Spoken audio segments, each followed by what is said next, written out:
Assalamu alaikum wa rahmatullahi wa barakatuh. Walaikum assalam wa rahmatullahi wa barakatuh.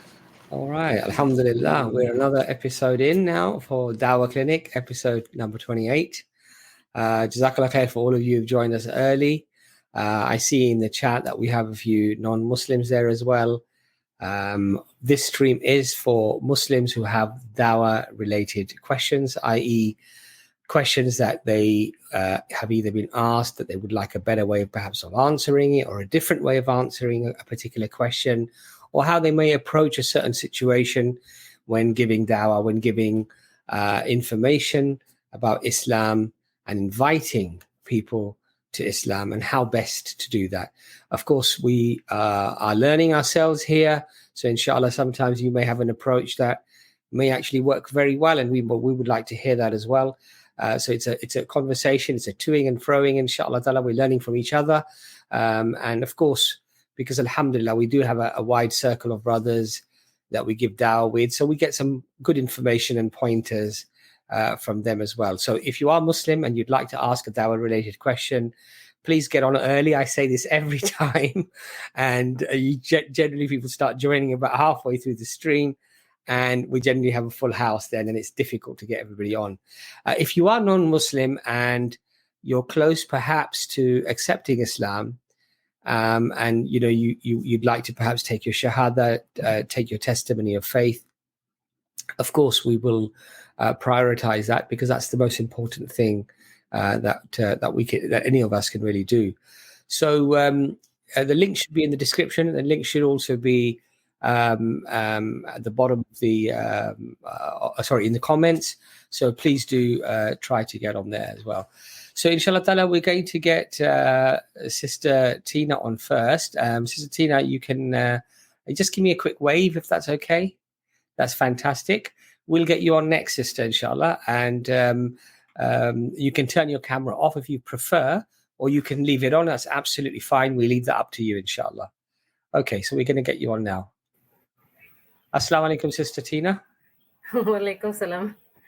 I do know a few words in Arabic, so because I've been learning about Islam, but I do have an interesting reservation that I think a lot of other religions do as well.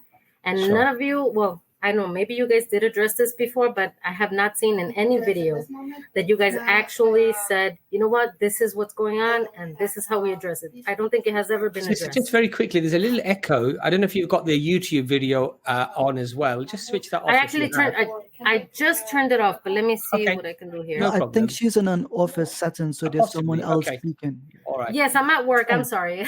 Not a problem. It's my lunch Just break. before you go into your question, there's a lot of keys behind you. I'm presuming that you own lots of properties, mashallah, so you have lots of keys there. No. These are vehicles that we're working on. Okay, vehicles, mashallah. Okay. Alhamdulillah, sister, please go ahead. Okay, so before I do any of that, the reason I look like a Muslim is because I have done many changes in my life. And I've said the Shahada already to myself, and I did go to the mosque once, but I never went back again because they didn't really understand that I was a new Muslim, I guess you can call it. And so they were treating me like a regular Muslim and actually completely dismissing me. And I did go with my best friend who is Catholic still, and they were giving her all the attention, and they wouldn't even look at me. And so that's why I never really went back to the mosque. Salim, stop it. There's a joker in the background. Sorry. So my big question is this. If somebody says, you're pulling the rug from under me, you guys never really address that, because I think the reason for that is that they believe that there is a spiritual background that they have experienced in other religions. So nobody addresses that. Nobody says, okay, this is what's actually going on. No, they just say it's a subjective experience, so we shouldn't really, put too much stock in it.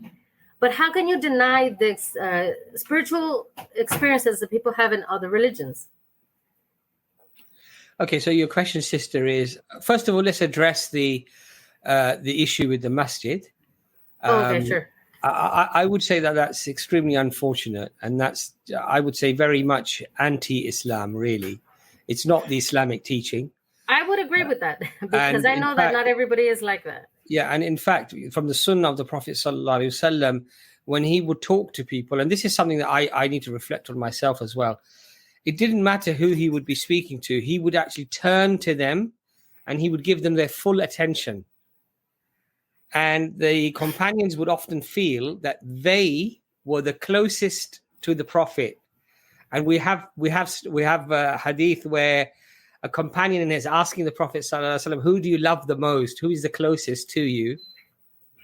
And he was thinking that it was him.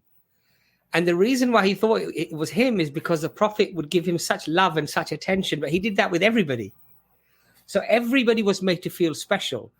So I'm very sorry that you had that experience. And I don't think you should apologize because I know that this is not the way of Islam. As far as everything I have ever learned, it's not like that. Not only that, but in Christianity, even if you are a Christian, they welcome you with open arms and they say welcome and this and that. So even if I was a Muslim when I went there, they should have welcomed me with open arms because I had never been there before. I agree. But Okay, sister, give me one quick second. Give me one quick second. Sure. Salim, I'm worried about Salim's well-being at this moment. I think Salim is going to get something around the head, I think. Salim, run. Did you sort Salim out, sister? I closed the window. Hopefully that's good enough. The other thing, very quickly, I would say, sister, is that having a bad experience in a masjid or among some Muslims should not be the reason why a person either becomes stronger or weaker in their faith. No, I know. Yeah, it is very much, unfortunately, down to ignorance. And may Allah, guide people to Islam in the proper way, even when they're Muslims. May Allah keep them guided and behave in a way that is actually how a Muslim should behave. To deal with your second point about the personal experiences that people have, and that we should recognize those personal experiences.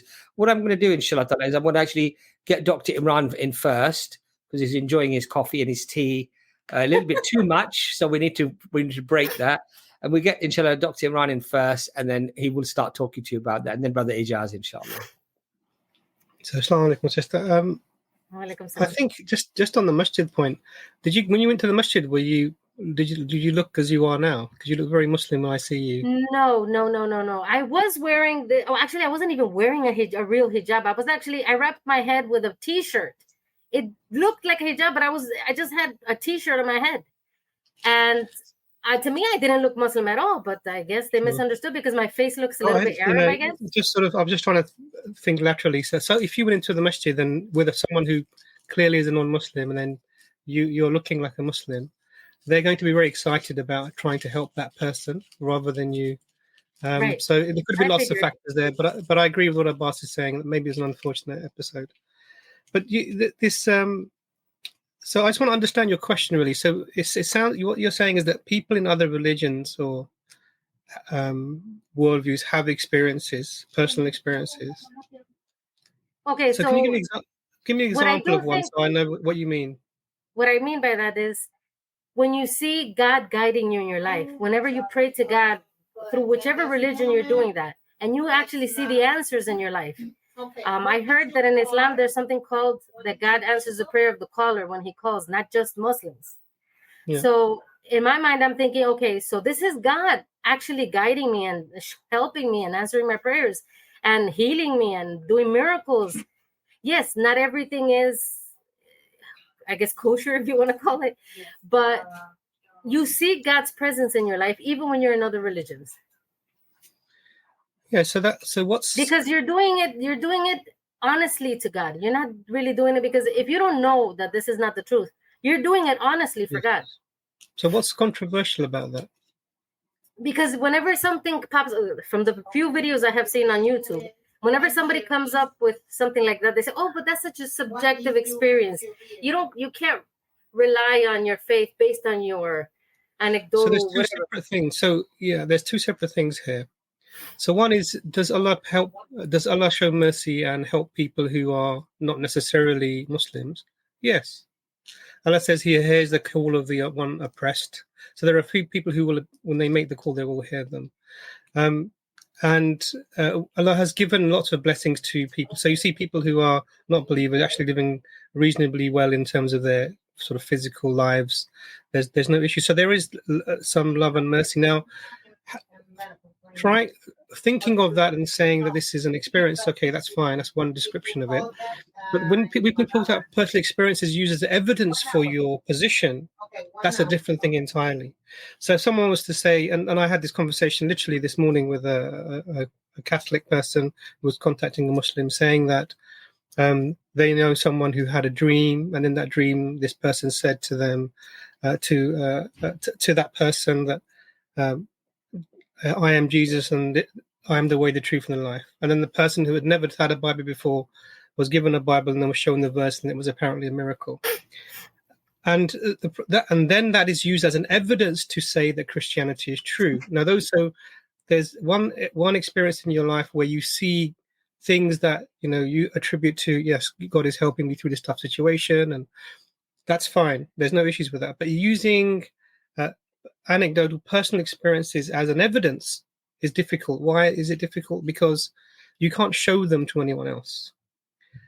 Do you understand? And this is the real problem. So when you want to establish, if I want to establish for you the veracity of Islam and the potential, what I see as issues with Christianity, I can't say, well, I had a dream about Christianity being not very good. I have to give you some sort of evidence from the texts, and you would do the same for Islam. Can I get a little bit more blunt and more specific? Yeah, please. Okay, so for example, let's say that I'm happy with all the positivity in my religion and the love and the stuff that everybody agrees on is good, whether you're in the religion or not. And then I say, you know what? How do I explain the good things that I get from the religion? Is it Satan giving me good vibes? Or is it God giving me good vibes? Because people will say, exactly, that's the biggest implication. People will say, because I've had these experiences, there has to be the truth. Whether it's logical or not, that's a different story. I understand that, but that's the false argument, sister. So you can take pots and have a really good experience. You can inject yourself with heroin and you will be euphoric and everything will be wonderful and there will be no burden upon your shoulders and it will seem like you're floating in the sky. But that's got nothing to do with the reality or the truth.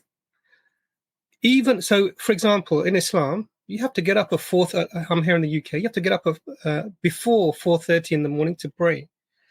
That's not a wonderful feeling. I don't get up floating out of bed, and I have to drag myself out of bed, and I have to make sure that I do my wudu and I pray my salah, and then during Ramadan I have to not eat or drink, and then I'm in the northern hemisphere, 18 hours a day. So 21 hours, depending So the idea that the religion is meant to give you this fluffy, wonderful feeling, and this is somehow, so the truth is something that is compelling. And what we mean by this is that so if you're standing in the road, you're crossing the road, you're standing there, and you look and you see a truck coming towards you, then the truth of that truck coming towards you, if you believe that is true, compels you to act. Irrespective of how you're feeling, your leg could be hurting, your knee could be hurting, you could have a bad back. You have to act. So I get it. But what about the miracles? The actual miracles that have happened, are they fake miracles or are they miracles from God? What do you mean? Like, for example, some people come to the church, they get prayed on, and then they get healed. They see themselves getting healthier. And not just in Christianity, but other religions too. People flock to these holy people that can actually do healings and miracles and stuff like that. Can you actually say this is from Satan? Or so let me give an example. I'll give an example. So during the time of the Prophet, peace be upon him, there was a companion, and his wife had come after seeing somebody who had given her, I think it was a bracelet with knots in it or something like this.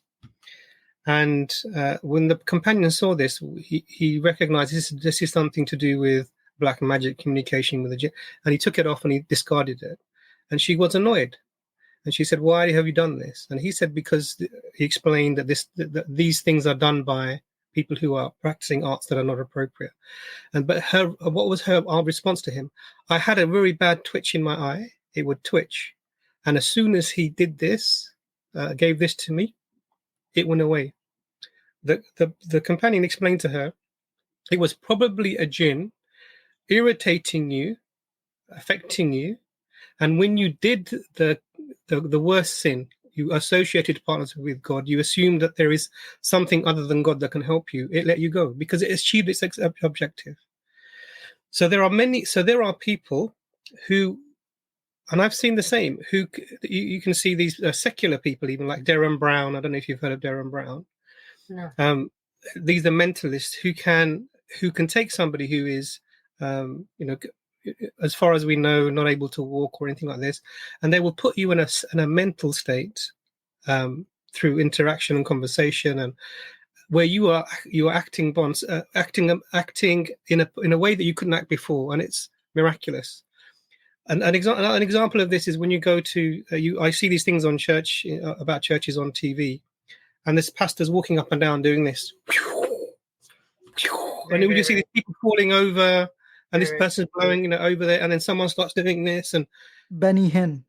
This is all the crowd has been whipped into a psychological frenzy, and they are acting in this way. And some people may have even worse. It may be jinn or whatever that might be. Whatever you see, and this is the thing. So this is why this is not. So when and to sort of cap it off. So when the Antichrist comes, why is he such a big threat? Why is he such a? Because the Prophet peace be upon him said that when you see him, run. You can't do nothing. When you see this person, you flee from him. Why is this? Because he will have abilities that will shake the faith of anyone that's in front of him. He will bring people back from the dead. He will chop someone in half and can bring them back to life. And when you stand, and then he will make claims based upon these. I am this. I am God. He will make these claims, and people will fall for it. And so in Islam, we have a criteria that God has given us a rationality, and then we apply that rationality to the things that we see around us to come to the conclusion that there is a God. And when we then apply that further and we look at the religions that are available around us, we look for God being one, absolute. We look for the religious preservation, the preservation of the explanation of the revelation by the messenger, and we have all this within Islam. So the Prophet peace be upon him, we have his explanation of the Quran. We have the Quran is preserved, and so we know we have a religion that if it fits the mind, it fits the heart, and it won't fall for the tricks of the tricksters, the magic and the experiences, and because your experiences are just that. You can have. I had this odd experience once. I went to sleep once and I woke up, and I thought that I had actually a whole 24 hours had passed. I dreamt a whole day. I'd got up and gone to work and did when I woke up in the morning, I thought it was the following day. But for me, it was completely real. I sort of after I got to work and my appointments were different. It took a while for it to sink in, and I still to this day it was completely a real experience for me. It was like deja vu then, the entire day. Yeah, but for the future, jamais vu. Yeah. So if that's the case, then how can we rely on these experiences as a source of evidence? We can't. We have to approach these things very rationally. Now, another thing is that people actually give you, like, let's call it psychic, but I don't mean it in that sense, like prophetic visions that this is what's going to happen in your life, and it ends up actually happening in your life just as they said. So people actually retain that and say, you know what, there's power in this religion. Why would I want to give that up? This is the attachment. This is the problem. I understand. So there is, and this is relying on like magic stuff or, these experiences. But even in Christianity, you see this in Christianity. Yeah, I understand. Even without the witches and witchcraft and all that, even without all that. Yeah, but then that's why people they don't want to give that up. They feel that they have a strong connection to God, and it's very supernatural to them, and they can't give it up. So one of the things that's important to do then is actually to sit with them and actually talk about God himself. What do you believe about him? What are his qualities? How should he be? How would he make how would he present the information to us about him? Is it going to be every individual is going to have a personal experience and this is evidence?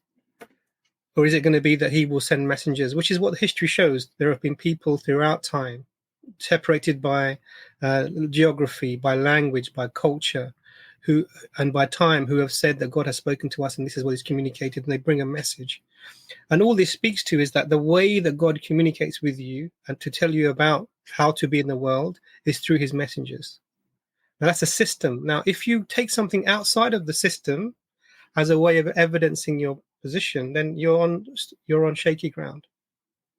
So I think that there are some people you're not going to be able to convince. And not everyone is meant to be convinced. Hold on, I can't hear you. Hold on. Okay, it's back. Sure.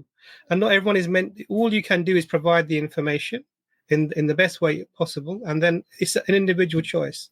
So if someone wants to believe that because they saw somebody levitate, that proves for them that this is their religion, then there's not too much you can do for that individual because of the level of evidence that they're finding. But that person will fall for any charlatan that comes that can do a greater feat of magic than that. Sister, if I could just get Ijaz's opinion on this as well, inshallah. Sure. And then I will give you, of course, a chance to add more to what you're saying. But Brother Ijaz, why don't you give your perspective on this as well, inshallah? Sure. Just a quick point, if I can just add this to the screen. Right, it's an ayah in the Quran. I'm just put this down. Right, it says, "Consider the day." So it's Surah 6, ayah 128. Consider the day. He will gather them all together and say, "O assembly of jinn." So we believe that jinn are like they're creatures created by Allah, but we don't typically see them as humans. They can either be good or evil. In this case, it says that they're evil because you, the jinns, misled humans in great numbers.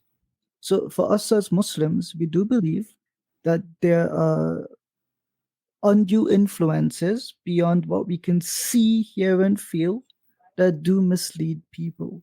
And so, as Dr. Imran mentioned, whatever those creatures do to mislead people, typically it's like magic, or we consider that to be real and true. And the Bible mentions this as well, right? It mentions, just to read a verse here quickly, Revelation chapter 21, verse 8, and it says, "But as for the cowards, unbelievers, detestable persons, murderers, the sexually immoral, and those who practice magic spells, idol worshippers, and all those who lie, their place will be in the lake that burns with fire and sulfur. That is the second death." So there is a general consensus that magic is true and real, and that there are creatures who use magic to deceive human beings. And as Dr. Imran said, God gives us a standard, right?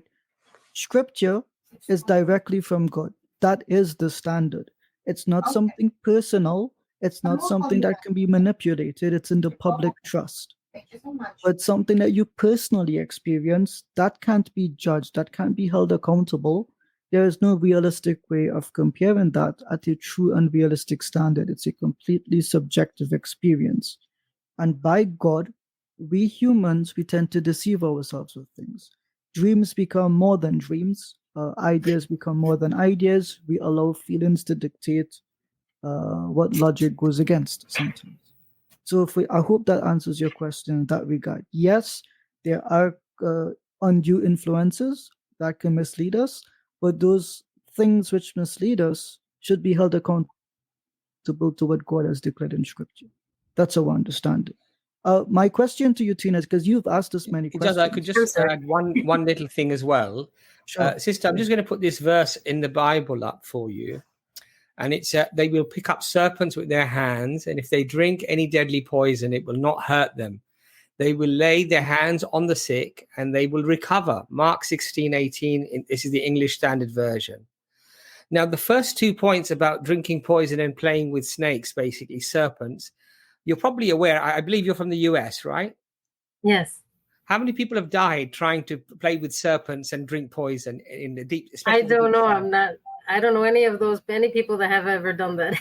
Yeah, but I'm just saying, if you look on YouTube on the deep south, what you'll find. So what somebody could then say if they were skeptical, they could say, well, okay, hold on a second. It's also telling you that you can play with serpents and drink poison. But when you do that, some of you are dying, or some of you are rushing to hospital because you've just been bitten by a snake. So then you could argue therefore your religion is false. Do you see my point? How you could play this in that way? I do see your point, and I do agree. And if from a Christian perspective, I would say don't test God. Just like there's other verses in the Bible that don't test God. The point, sister, here is this, and I think the brothers have touched on it as well. It really doesn't matter about my personal feelings in terms of whether something is true or not true. It's not how I feel or how it makes me feel, or what potential or possible benefits I might see coming through it that make it the reality of what God wants me to do. That reality, I do agree with that. That reality of what God wants me to do comes directly from God and his teachings. And you have to establish that those teachings are indeed from the Creator, and that requires a level of introspection, inspection, scrutiny, investigation, and then you arrive at some sort of surety that the advice I'm now getting, the revelation that I'm now reading as my guide, is indeed from the Creator. That has to be established. And if you have strong evidence, my sister, to suggest otherwise, then whether you get better because somebody puts their hand on your head, or whether something else happens and you feel good, or you feel euphoric, or you feel happy doing something, all of that becomes irrelevant, my sister, because it has to be connected to the one that created you, and you have to establish that through evidence. And this is why in Islam. But how can you tell? How can you tell when the miracle or the prophecy is not coming from God? So, sister, what you should do is not judge the religion by a potential miracle or event that you've seen, because we both believe, whether we're Christian, Jew, Muslim, whatever, even many Abrahamic religions believe in sorcery, they believe in magic, they believe in demonic presences, they believe in all of those things. And we also believe that people can be fooled by false prophets and false teachings and false miracles. So the question now arises, it's not those potential or possible miracles or events that should give us the judgment, or whether the revelation we possess is indeed from God. That's a separate investigation and a separate issue. Because let me just tell you this, sister. If you'd establish that the revelation is from the Creator, and in our case, of course, we would say the Quran, and then as Brother Ijaz just pointed out, that there's a verse in the Quran that tells us that the things that you're seeing could be this type of dark presence, jinn. It could be sorcery. It could be other things, demonic things. So as a believer, what you would then do is you would say, okay, regardless of those miracles, regardless of what those things I've seen, God is telling me that they are evil, they are bad, and therefore I cannot judge them to be from God, but rather I have to see them in a different light now, because Allah has made this information plain to me. He's made this obvious to me, that the things that I'm seeing, I'm being fooled, because Allah is telling you that all power is from Allah subhanahu wa ta'ala. How do I say it? I do not deny the truth of Islam. Whatever reservation spiritually that I have, I cannot deny Islam whatsoever, because there's nothing more perfect and more beautiful than that I have ever seen in my life. Not only that, the first person Sister, then why don't you take your shahada then? Well, I did take my shahada to myself. Well, no, I've never done it publicly. But I did start talking to my mom about Islam. And what I try to explain to her is that, look, I know there's power in Christianity. I know that you have felt it, I know, but it doesn't compare to the peace you get when you believe in God without any intermediary, without anybody else's help, like Jesus or any other prophet. And I try to explain that to my mom, that there's a verse in the Bible that says, the peace that surpasses all understanding. All my life, since I was preteen, I always prayed, God, give me this peace, give me this peace, give me this peace. And every time I would say, it's probably because I'm just a sinner. I probably haven't gotten over my sins, and I'm still not holy. That's why I don't have the peace. So I kept waiting for it, praying for it. It never came. It never came. And I was very active in the church, very super active in the church. Strong believers, strong everything. And then one day I went with the youth people to I guess, to give the Christian dawah. And I felt so ashamed of myself. I had no reason to feel ashamed except that I couldn't get away from the feeling. I felt super ashamed to be talking to people about Christianity. Like what the heck are you doing? And I said, okay, this is probably Satan playing with my mind. I can't listen to this. I can't listen. I have to continue. But I never went to do dawah again in Christianity because I couldn't shake the feeling of shame for me doing that. And I had no reason for that because all I've ever known all my life is Christianity. I was born in a Catholic family, but then my mom converted to Protestant, and then I became a Protestant with her. So that's all I've ever known. So I couldn't explain why that was. So even the first time I ever heard about Islam, I didn't know that that's what I was learning about. One time I went to the living room and my mom was watching the news. This was 28 years ago. And in the news, they were showing the pilgrimage to the Hajj, the pilgrimage to Mecca, I mean. And I saw everybody bowing down to the Kaaba, right? I didn't know what they were bowing down to. I didn't know why they were bowing. I didn't know what religion this was. But inside me, the first thing I thought was, oh my God, this is so beautiful. This is exactly how we're supposed to be praying in Christianity. Why don't we pray like this in Christianity? But because I knew it wasn't Christianity, I didn't even dare to bring this up to my mom. I knew that this is the false religion. Don't even think about it. So that's why I never even mentioned it to my mother. But as soon as I saw it, the first thing that came to my mind, this is how we should pray. All of us in Christianity. So I cannot deny Islam. I cannot deny it. There's so many little things throughout my life that I've experienced based on the logic of Islam. So I believe that Christianity is not defensible. The only hang-up I have ever had is the spiritual side, why we feel the power of God in other religions. And even in non-religion, for example, how many experiences have people had that they die or almost near-death experience and they go to this other realm and they feel the love of God, and they end up coming to the conclusion that God is all of us and everybody has the exact same experience. So are they lying? What's up with all that? Is it little jinns deceiving all these people having near-death experiences?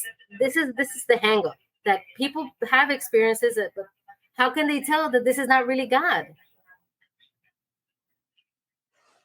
So sister, as you're quite right that it can be confusing, and when you see these things happening, you have to try to make sense of them.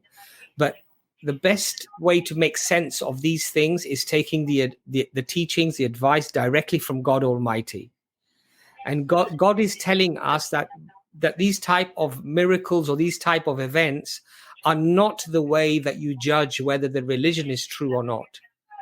That's a separate issue. And when people are indulging themselves in these type of things and they're using these type of things as some form of justification for the religion, the question that you need to ask yourself, sister, is how can two contradictory opinions on a matter both be logically correct? They can't be.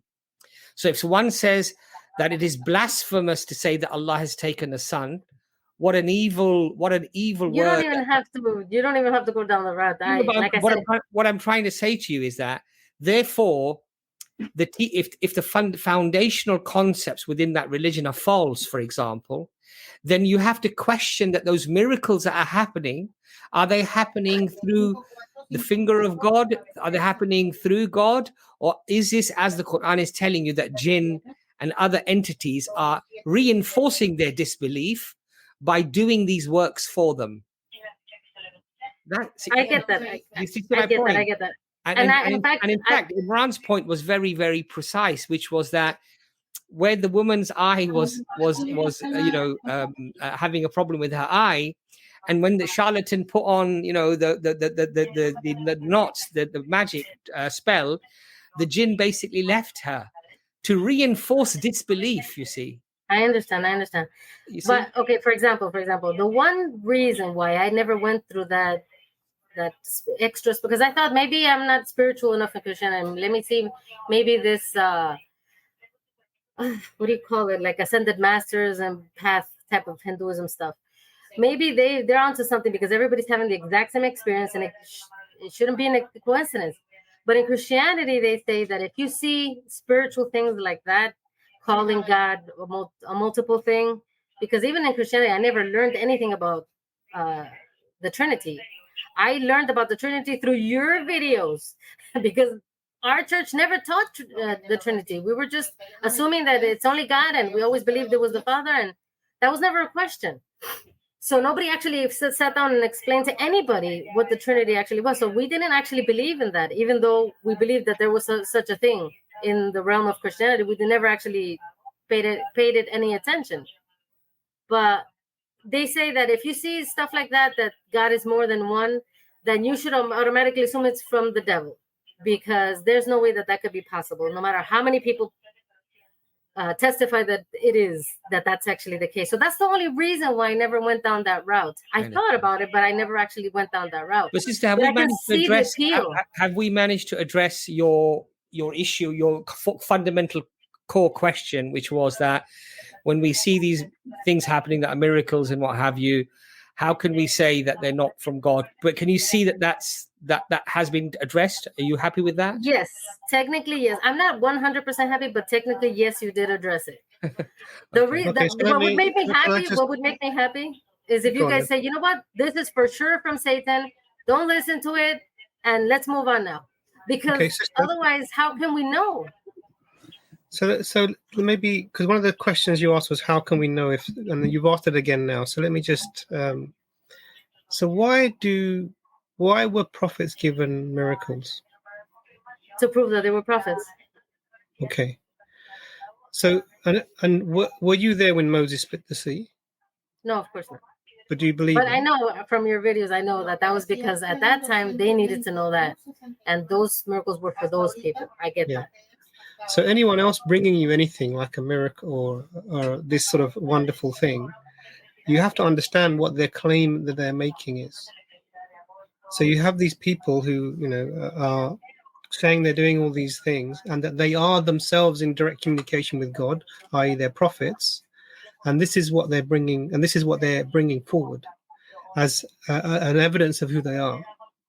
Now we know some things that the prophethood is established because the people call towards something specifically. God has chosen them, and they give you a product. So we have the Quran, for example, is now a miraculous text which is with us forever, which we can look at and we can analyze and we can establish the veracity. That's the main reason why I cannot deny Islam. It's that book. Because when I started reading it, the next question then is because there is another aspect. So all of these feelings you describe about spiritual bliss and heart peace, yes, we do feel these when we're in our prayer and when we have, God has protected you from something very terrible that could have happened, or whatever that situation might be. How God helps you out of a very difficult situation in your life. We do have these. This is separate from using it as an evidence for you to come to the religion. So that's the distinction I was making. So the question I'm asking you now, sister, is you said you took your shahada before to yourself. Right. Whenever I see a video that somebody takes shahada, I take it with the person that's saying the shahada. So I've already said it to myself many times. But I've never, like I said, I only went to the mosque once in my life. That time it was a very bad experience. We can do a couple of things. So we can be in touch with you. We'll put our email up so that we can put you in touch with a local mosque to where you are that can actually help you and move you forward.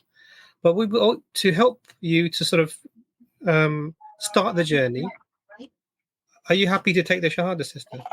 Absolutely. I've already done it before, and I've actually memorized it already. Alhamdulillah. So, brother Ijaz, take it away. Your microphone's off. All right, sister, inshallah, we'll do it in Arabic first, and then we'll do it in English, okay? Please I already know it. All right, let's go. Okay, let's go. Alhamdulillah. But let's do it step by step with each other just to make sure we get the Arabic down right. And then sure, okay. If I messed it up, I'm sorry. No, you didn't.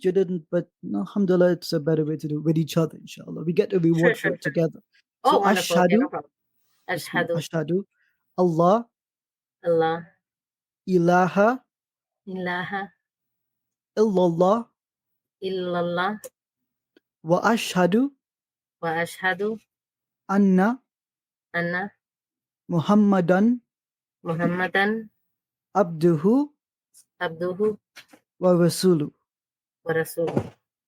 I testify I testify that there is none worthy of worship that there is none worthy of worship other than Allah, other than Allah, and that Muhammad, and that Muhammad, peace and blessings be upon him, peace and blessings be upon him, is the servant is a servant and messenger of Allah. and messenger of Allah. Assalamu alaikum, sister. Welcome to Islam with the community. I mean, I always thought that I was a Muslim in my heart, but I just don't Alhamdulillah. practice it yet because I don't have all the information yet. I mean, I looked online for videos how to pray. I've started trying to pray. I don't know if I'm doing it right, but I'm doing my best. Just But this is where we help you. This is where we Yeah. can provide support.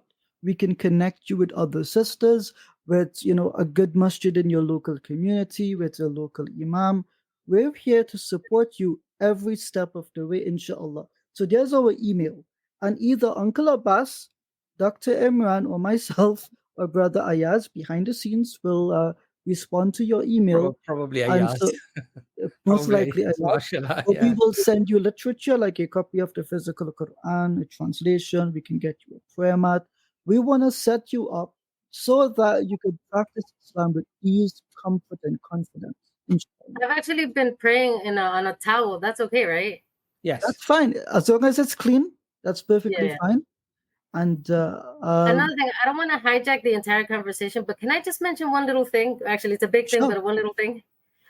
I There is didn't no know. I didn't know who Imran was. I had never found out his name. I may have seen him in a video or two in the past, but I didn't know his name. I'm learning his name today. Alhamdulillah. The reason why I'm mentioning this is because I actually had a dream. He's talking about dreams. I had a dream with him like a week ago. Okay. And in Okay. the dream, I went to where you guys work. I'm guessing where he works in my dream. And I said, you know what? I want to work for you guys. I don't even care if you pay me or not. I want to, as a volunteer, I want to work with you guys because you guys are doing great things. And I want to work with you guys. That way I can learn from you. And he said, yeah, sure. That's wonderful. So I went inside. It was sort of like a trailer park area. And I went inside and he sent me to some other place. And I was learning stuff. All my questions, I kept asking everybody that I saw. I kept asking them question after question after question. I don't remember what those questions were, but everybody would answer me. And I was so happy. And then the day was over. And I'm like, wait, how could the day be over? I've only been here for a few hours. Maybe half a day I spent here. But okay, if the day is over, fine. Let's go home. So I was going home, walking home. And I swear, I knew that I was going home because I knew that was the way home. But I did not recognize the streets because it was a completely different area. It was almost like wilderness or something. It was different. But I knew I was going home. Then when I got to my home, where supposedly this is my home, it was this big, huge white building. Sort of like a castle, but it didn't have the spires. It was just complete flat roof.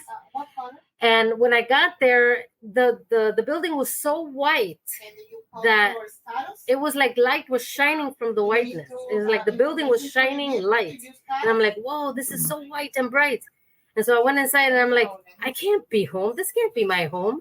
There was so many people there running back and forth, like a whole bunch of service people taking care of the needs of whoever would come into the building. And I'm like, you know what I must have done? Because I was daydreaming about the wonderful day I had at work, that I probably circled back and went back to work. This is probably where I went. This is probably work. So when I went there, I was like, what are you guys doing? And everybody was dressed in white, and everybody was carrying bowls and cups of white food and drink. I'm like, what is this? Why is all the food white? And so they gave me to eat. It looked like white rice, but it actually didn't taste like rice at all. It tasted like something super delicious. Then I drank the cup of white liquor, and I was like, this doesn't taste like milk. This tastes like juice or something. It's like, it's beautiful, delicious food. I was like, why is everybody dressed in white and giving people white food items to eat? And then that's when I woke up. Well, Sister Alhamdulillah, you woke up and you can spend some time with us. We really enjoyed your presence here today. Hopefully you have our email address. If you didn't, Yeah, I just wrote it down. Okay, perfect. Send us an email as soon as you can so that we can establish contact and support to the best of our abilities. Thank you so much for joining us today, and feel free to reach out again, inshallah. Okay, sister? Yeah, we'll do. Thank you so much, you guys. Walaikum salam. Alaikum salam, sister. Most people call me Abbas, so I'm happy with that anyway, inshallah. Yeah, alhamdulillah. I think there were few comments. One comment in particular that she was already Muslim anyway. Look, probably she was, but it's always a good idea to formalize your shahada and do it in public, and it can have a significant impact on an individual when they actually do it in that format. So this is not about, milking shahadas or getting people just riled up or happy, but there's a practical reason for doing that as well. So in fact, in Imam Maghnasawi's commentary, he mentions that yajibu alay, it is wajib to actually recite the shahada and to testify to the articles of faith. So it's incumbent upon the person. Right. So exactly. So there's a reason behind it. So let's be a little bit more charitable and a bit more understanding, and perhaps ask the question rather than make a statement. Road to Islam, we're going to get you on next, inshallah. Just you can leave your camera on or off. Sorry, you've had to wait quite a long time. Road to Islam, welcome to the stream. Assalamu alaikum, brothers. Wa alaikum salam wa rahmatullah. I just wanted to say something at the start, because I heard you said you had a dream about Dr. Imran. I also, funnily enough, had a dream about Dr. Imran, but I'm not going to go into it. So, SubhanAllah. What's going on here? Yeah, I'm a little bit suspicious now. What is going on here? Clearly, my prescriptions are working, so alhamdulillah. Anyway, my question was, how would you respond to someone who's trying to make the case that Allah or God is sort of insecure or jealous and wants to punish people for committing shirk? And then a lot of atheists bring that insecurity trope up. Yeah, that's projection, completely projection. The thing is, ask these people a question, right? Don't they care don't these people hold themselves to a standard themselves? Where does that standard come from, right? Everyone has a standard they hold themselves to. So if we humans can have a standard for ourselves, why can't our Creator have a standard for us? He has greater authority over us, and he has a greater right over us. So it isn't about insecurity or jealousy, because we cannot add to the kingdom of Allah. We can't give him anything other than what he already has, because he possesses all things. So whoever makes this claim or argument fundamentally does not understand Tawheed, because jealousy in that form of wanting or desiring something cannot be applied to God, because he owns all things. Just that simple. Sorry, maybe Brother Abbas or if I can just interrupt very quickly. Sorry, I've received a message here. Abbas, brother works with you, pass you my number. I'm not Muslim currently, but I intend to take my shahada. I asked him if I could put in contact with you, but you haven't WhatsApped me yet. I'm not aware of any message like this. Now, it might not be that the brother hasn't sent it to me. It may have just got lost in all the other messages. So if you, Ajay, if you want to take your shahada, you can either email us at EFDawah, and I'll be in touch after the stream, or you can come onto the stream now, and inshallah we can do your shahada for you here. So whatever is convenient. But my apologies for what happened there, but I'm not really aware of that particular message. Sorry, going back to the stream. Dr. Imran, why don't you give your perspective? Assalamu alaikum, Nazam. Assalam. Walaikum salam. Sorry, what perspective on what I've on what Dr. Islam and Ijaz interacted with? You have to remind me. Sorry, I was my focus. No problem, Ijaz. Ijaz, we're ignoring you because Dr. Imran is not the only one. The reason why I offered it to Dr. Imran is that I wasn't listening either. I was actually reading. So I listened. What Ijaz was saying about the projection. But Ijaz, basically, Brother Road to Islam asked. Some non-Muslims have made a claim, particularly atheists, that isn't Allah, na'udhu, isn't He insecure for punishing others for committing shirk or not believing in Him, or doesn't this come from insecurity? And the answer simply is no. No. Dr. Imran? Yeah, no, I agree with you. It's. I mean, you can give an example from any society, even getting people to adhere to laws and punishing them when they don't is not a sign of insecurity of the government. It's just not illogical. It doesn't follow at all. So, let alone for as Brother Ijaz said that for the one who everything is in his dominion, subhanallah, how can that apply? It's just a fallacious argument, and I agree 100% that this is projection. Yeah. So, brother, every time you come, you're still on the road, brother. What's the? No, this is my TikTok account name. I'm joking, brother. Yeah, I think the other thing, Wrote Islam, to mention as well is that personal sensibilities and personal, judgments on matters are irrelevant, quite frankly. What's relevant is that my reality? That's what I need to establish. Because whether I feel that it's right or wrong, whether God, na'uzubillah, is insecure, is irrelevant.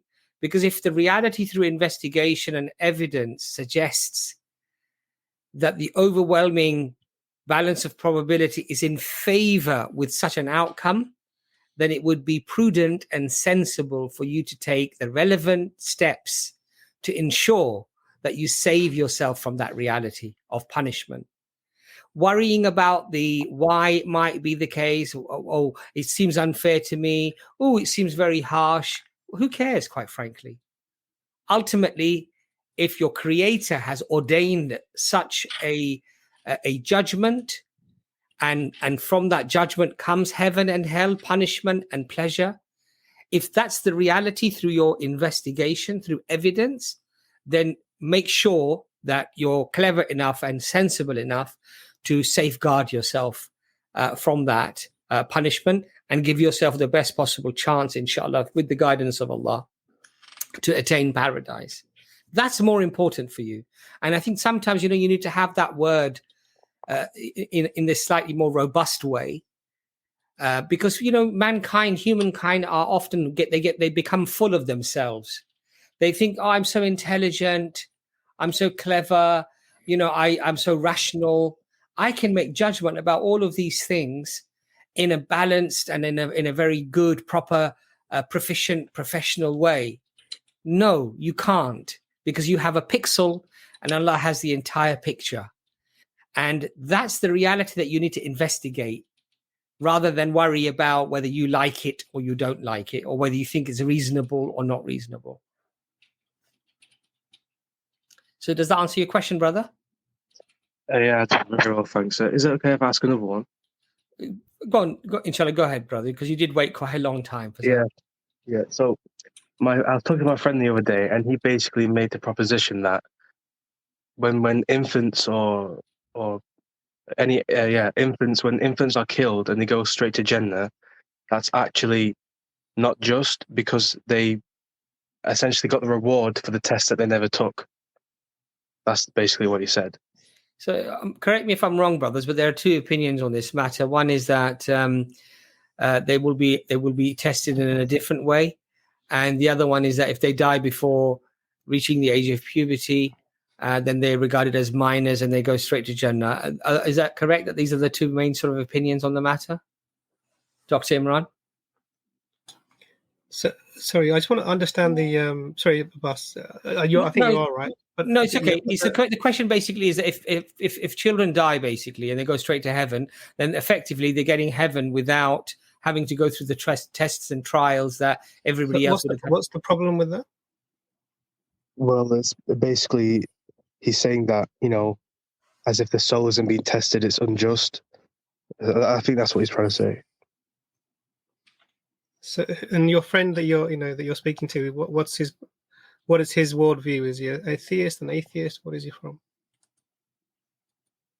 Well, he was like he's a non-believing Hindu.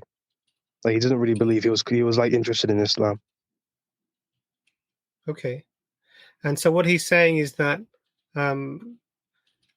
it's unjust for God to put someone into paradise because they died when they were young. Well, yeah, he gave an analogy. The analogy he basically gave is that if you miss a day of school from your test because you're ill, then they can't just pass you the test. You have to take it the next day or something like that. Like he can't. Yeah. So there's a problem with this, and the problem is actually claiming that you know what the test is, and the test is same for everyone. So so people have this concept of fairness that everyone sits the same exam. Now, the name of our exam is life, but everyone's individual paper is different. Yeah, I understand that. Yeah. So what that means is that the judgment of Allah says that He is the just, and there will be no one who is unjustly treated. So the judgment of Allah are based upon the paper that you specifically got yourself, whatever it is, you're straight to paradise or whatever that might be, is just. And just because you're not able, let's say, for example, this is a valid analogy. The assumption being made here is that we can make a judgment about the justness or the lack of justness of this, and you can't. Because Brother Abbas said that actually there are different views on this, but ultimately, you tell me that a child who dies or suffers and dies at a young age before they were able to make decisions. So you have to, so in the field that I work, I often hear about very, very severe and extreme cases of child abuse, where a child who's under the age of 2 or 3, there were some very horrible cases over lockdown because social services weren't being able to interact with families, and there were literally babies being starved and tortured for that 3 years.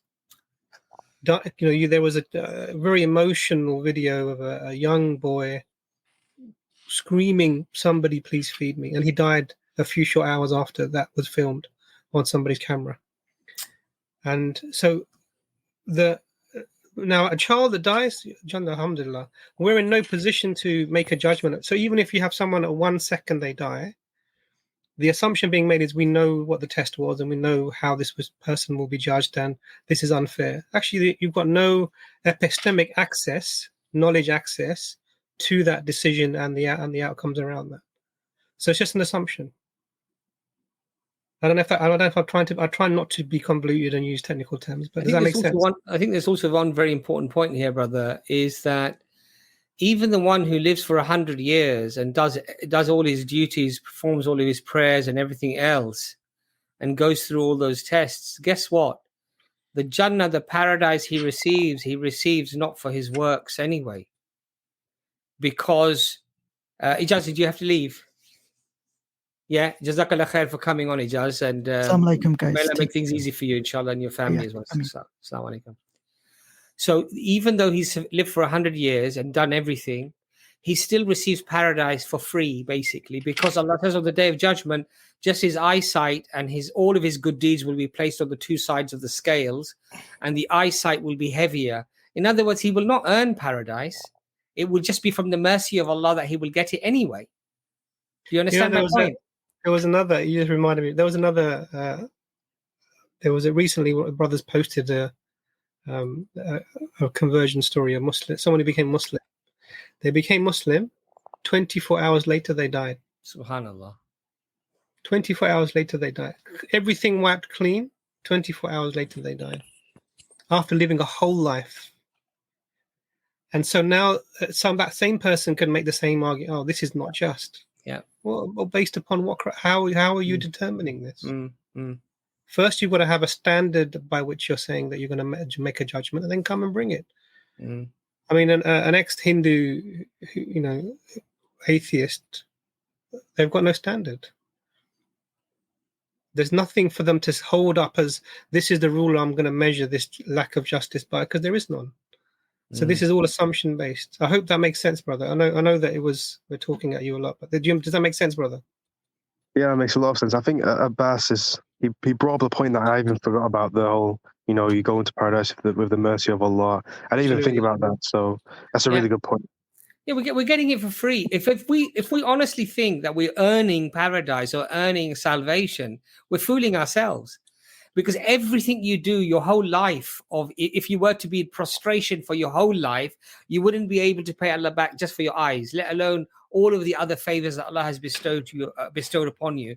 And so therefore, you could argue the child is getting it without being tested, and in reality, we're getting it for free as well. But our journey, as Dr. Imran said, our journey is tailor-made for each individual. Their test is tailor-made for them. The child has their test, whatever their test might have been, and the parents will have it. Because remember, the child dying, the parents showing sabr, patience, and shukr, thanks to Allah subhanahu wa ta'ala, may be a reason for them to attain paradise. So, and this is the whole thing, that we look at things like this, but there's a whole picture out there, but we don't see the whole picture. Allah knows everything. And Allah has the whole picture. We just have that little pixel we're judging things by. But Allah knows everything. And if we look at our interaction with Allah subhanahu wa ta'ala in this way, hopefully, you know, this is a reminder to me as well. We become humbled that actually everything I'm doing is nothing. It's just the mercy of Allah that we get what we get. Alhamdulillah. And so that's another way of looking at it. Nazam, do you want to add anything to that, brother? No. Alhamdulillah. I hope that answers your question, brother. Yeah, it does. Thank you, everyone. Also, there was one thing. There was a read that you kept referring to about Surah Al-Ikhlas, and I kept forgetting what it was, about the grammatical structure of it. And I kept... It was the grammatical structure of Surah Al-Kawthar. And it's it's an article on Sapiens Institute, 75-minute long read on the miraculous nature of the grammatical structures of Surah Al-Kawthar. And I think that's a good read. If you have an opportunity, go into Sapiens and go into their articles, and you should find it there quite easily, inshallah. Okay, that was all. Thank you. All right, brother. Assalamu alaikum. Assalamu alaikum. Okay. So, brothers and sisters, please just remind you, there's quite a lot of you backstage, but if you leave your cameras on, you're likely to get on faster because we're able to verify you. H, if I can see the whole of your face rather than just your eyes, and if you could just give me a quick wave. Lovely. We're going to get you on next, brother. You can leave your camera off if you like. Hi, H. Assalamu alaikum. Sorry, it says hi, not H. My glasses are not on, so. Okay, so I had a question about like a certain Arabic word, like the word sulb. Sulb. So okay. Sad Lam Ba. Right. So I think it's in Surah Nasai, verse 23, where it talks about like people that you're like forbidden to marry, and like in the end it says like and the children from your own sulb. So I've seen translation where like sulb is used as backbone. So for me, it kind of doesn't make sense when it's like. I'll let Dr. Imran very quickly address that. But I think, guys, we are probably all of us have actually. We're all guilty of that. We're moving slightly away from the theme of the actual show today. It's supposed to be Dawah Clinic in terms of Dawah-related questions. Now, I accept that this potentially could be one of those because this is an objection that's sometimes brought up. So I'll let Dr. Imran, inshallah, answer this, and then we'll move on to the next person. But remember, it's a Dawah-related questions, brothers and sisters, please. Dr. Imran.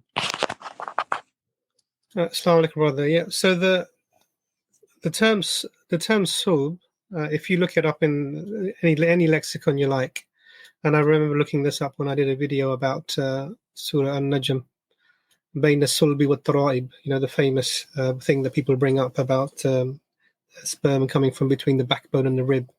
And the sulb is referred to as backbone in many translations there. But when you look at the actual meanings of the word, they're related, similar meanings. So anything that's essentially, it can be used as a euphemism or a word for the male member. It can be used for anything that's rigid and long. It can be used for, so this is why it's used for the backbone. And this is where it comes from. So often it's used for the term loins, which is, you find this in more older usage of language. So this is why it's used in that way in that particular place, because it's talking about children who come from your loins, quite literally.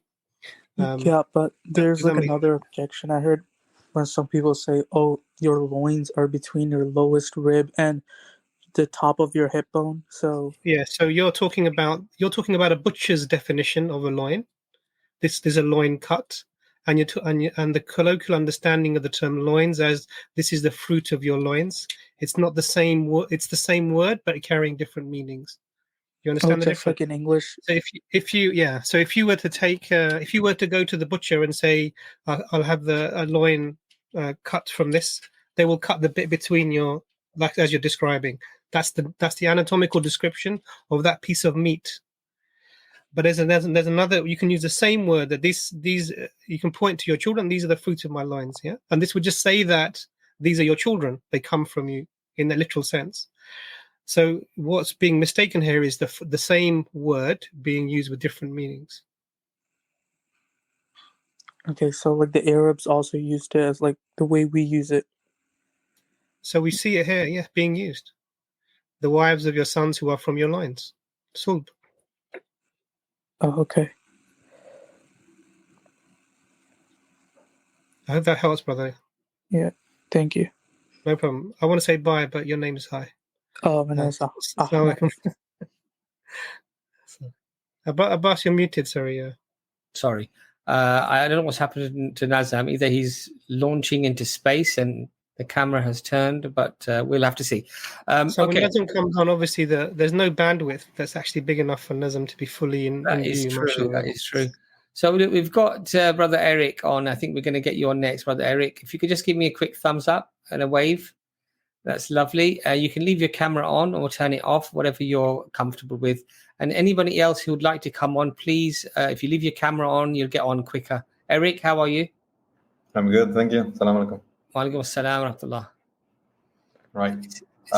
Still daylight where you are, Eric. What country are you from? Mexico. Still raining a lot over here. Mexico. Okay, welcome, brother. Good old Mexico. Yeah, thank you. Right. I came in last time, but I came with a couple more questions. Kind of developed my study of this. I wanted to ask on the schools of thought. I understand that there are 4 of them that are like the main, but I don't really understand their function. I'm not sure if people go to the schools of thought to decide new jurisdiction or Islamic law, or are they particularly used what you say, petition for tafsir? What is their function? Like what role do they play in Islam?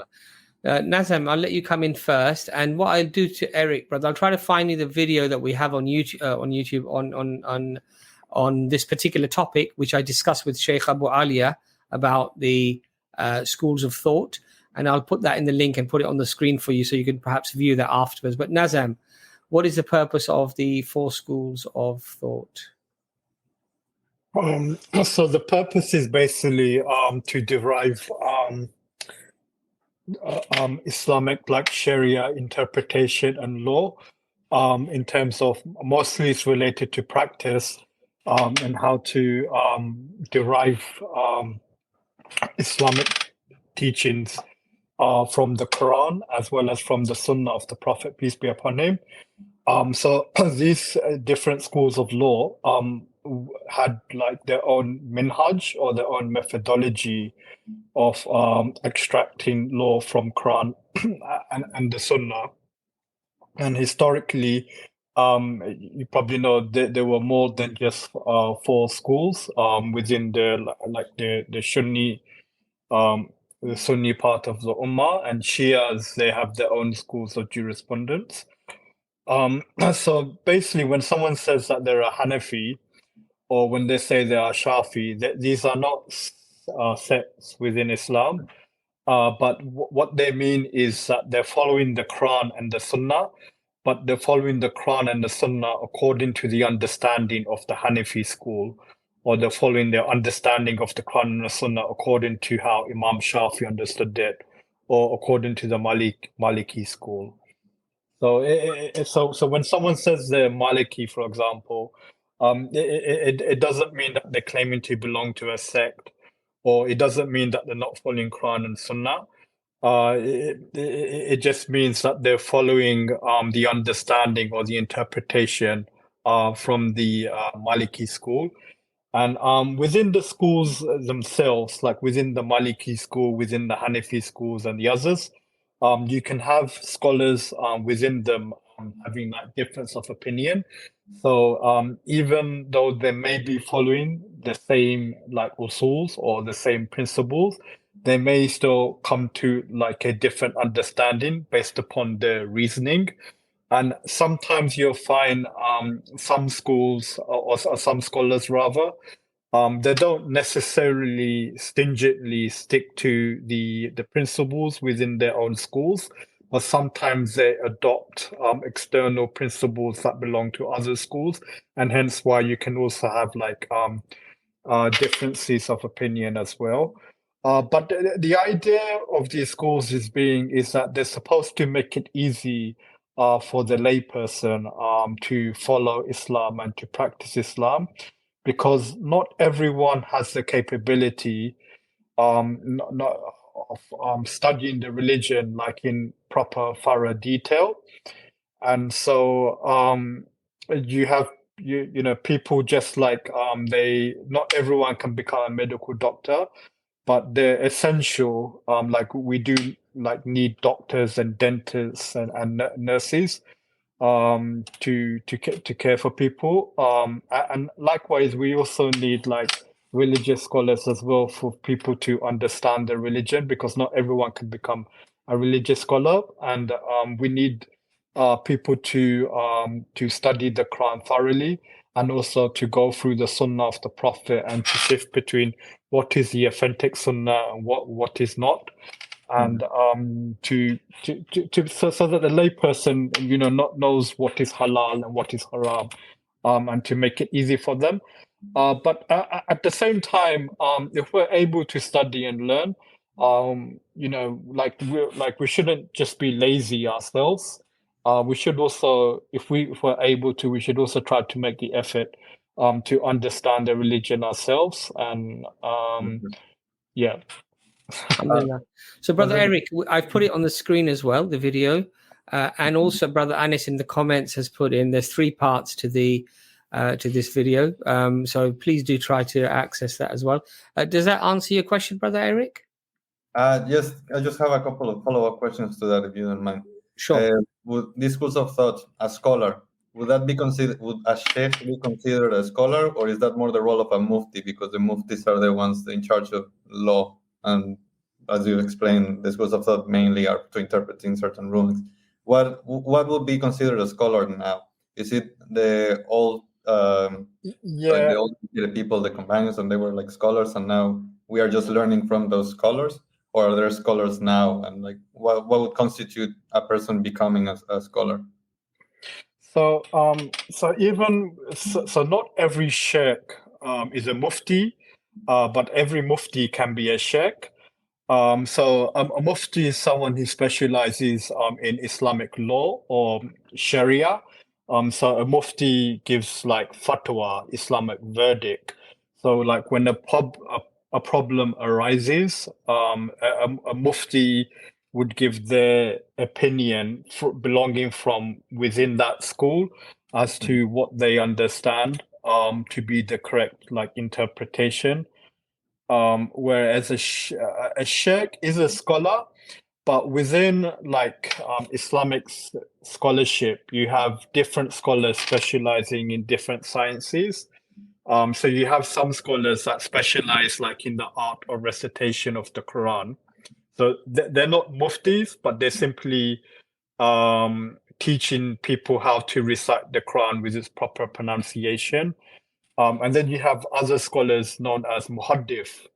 And muhaddith said they're not muftis, but they specialize in hadith studies. So they specialize like in transmitting the hadith as well as authenticating the narrators. Mm-hmm. And then you have mufassirun. And mufassirun, they specialize in Quranic interpretation, in like exegeting the Quran. So all of them are sheikhs, you can say, because a scholar is a sheikh. But within like the scholarship, you have different scholars specializing in different sciences. And sometimes the lay people, they tend to confuse everyone. They tend to assume that because someone's a muhaddith, someone who studies hadith is automatically a mufti, which isn't necessarily so. And yeah, sorry, what was the rest of the question, brother Eric? I mean, it was just that, like, what would constitute someone being a scholar right now? Okay, yeah. Yeah. And a sheikh also is someone who's like an elder of the community. So he can also be called a sheikh as well.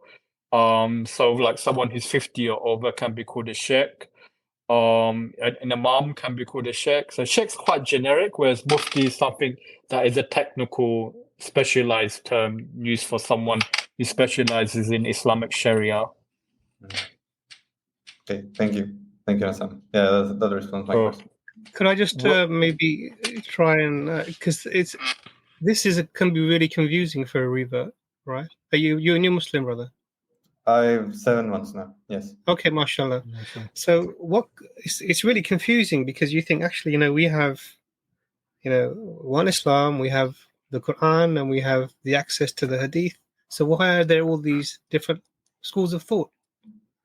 Why can't people just agree on this is how we're going to do it? And I understand. So I understand where the question is coming from. And I think that what I'd recommend is there's a great book by Bilal Phillips called The Evolution of Fiqh. The Evolution of Fiqh is a very small book. Like F-I-Q-H? F-I-Q-H, yeah. And what it talks about is it gives you the history of the development of the schools of thought. And it's really, really useful because what you will understand from this is how the schools of thought arose. So there were different phases. So we had the time when the Prophet, peace be upon him, was with us. So he was with the people. And if there was a question, you just went to the Prophet, peace be upon him, and he told you, yes, this is what you do. If there was any query about how to apply something or what was the problem, you would just go to the Prophet, peace be upon him, and then he would do that. And the Prophet, peace be upon him, taught the companions when he sent them to other places to teach Islam, how to approach answers to questions, because people would come with a question, and how to approach that. And none of the companions ever had the idea of writing down their opinions. They wouldn't, because they thought this is a specific question I'm responding to. It's not to be, I don't want someone to take this and then use it as a blanket rule later on. Yeah. Because usually the questions are about things that aren't clear. So most of the things, like 99% of the things are clear. There's going to be these subtle differences.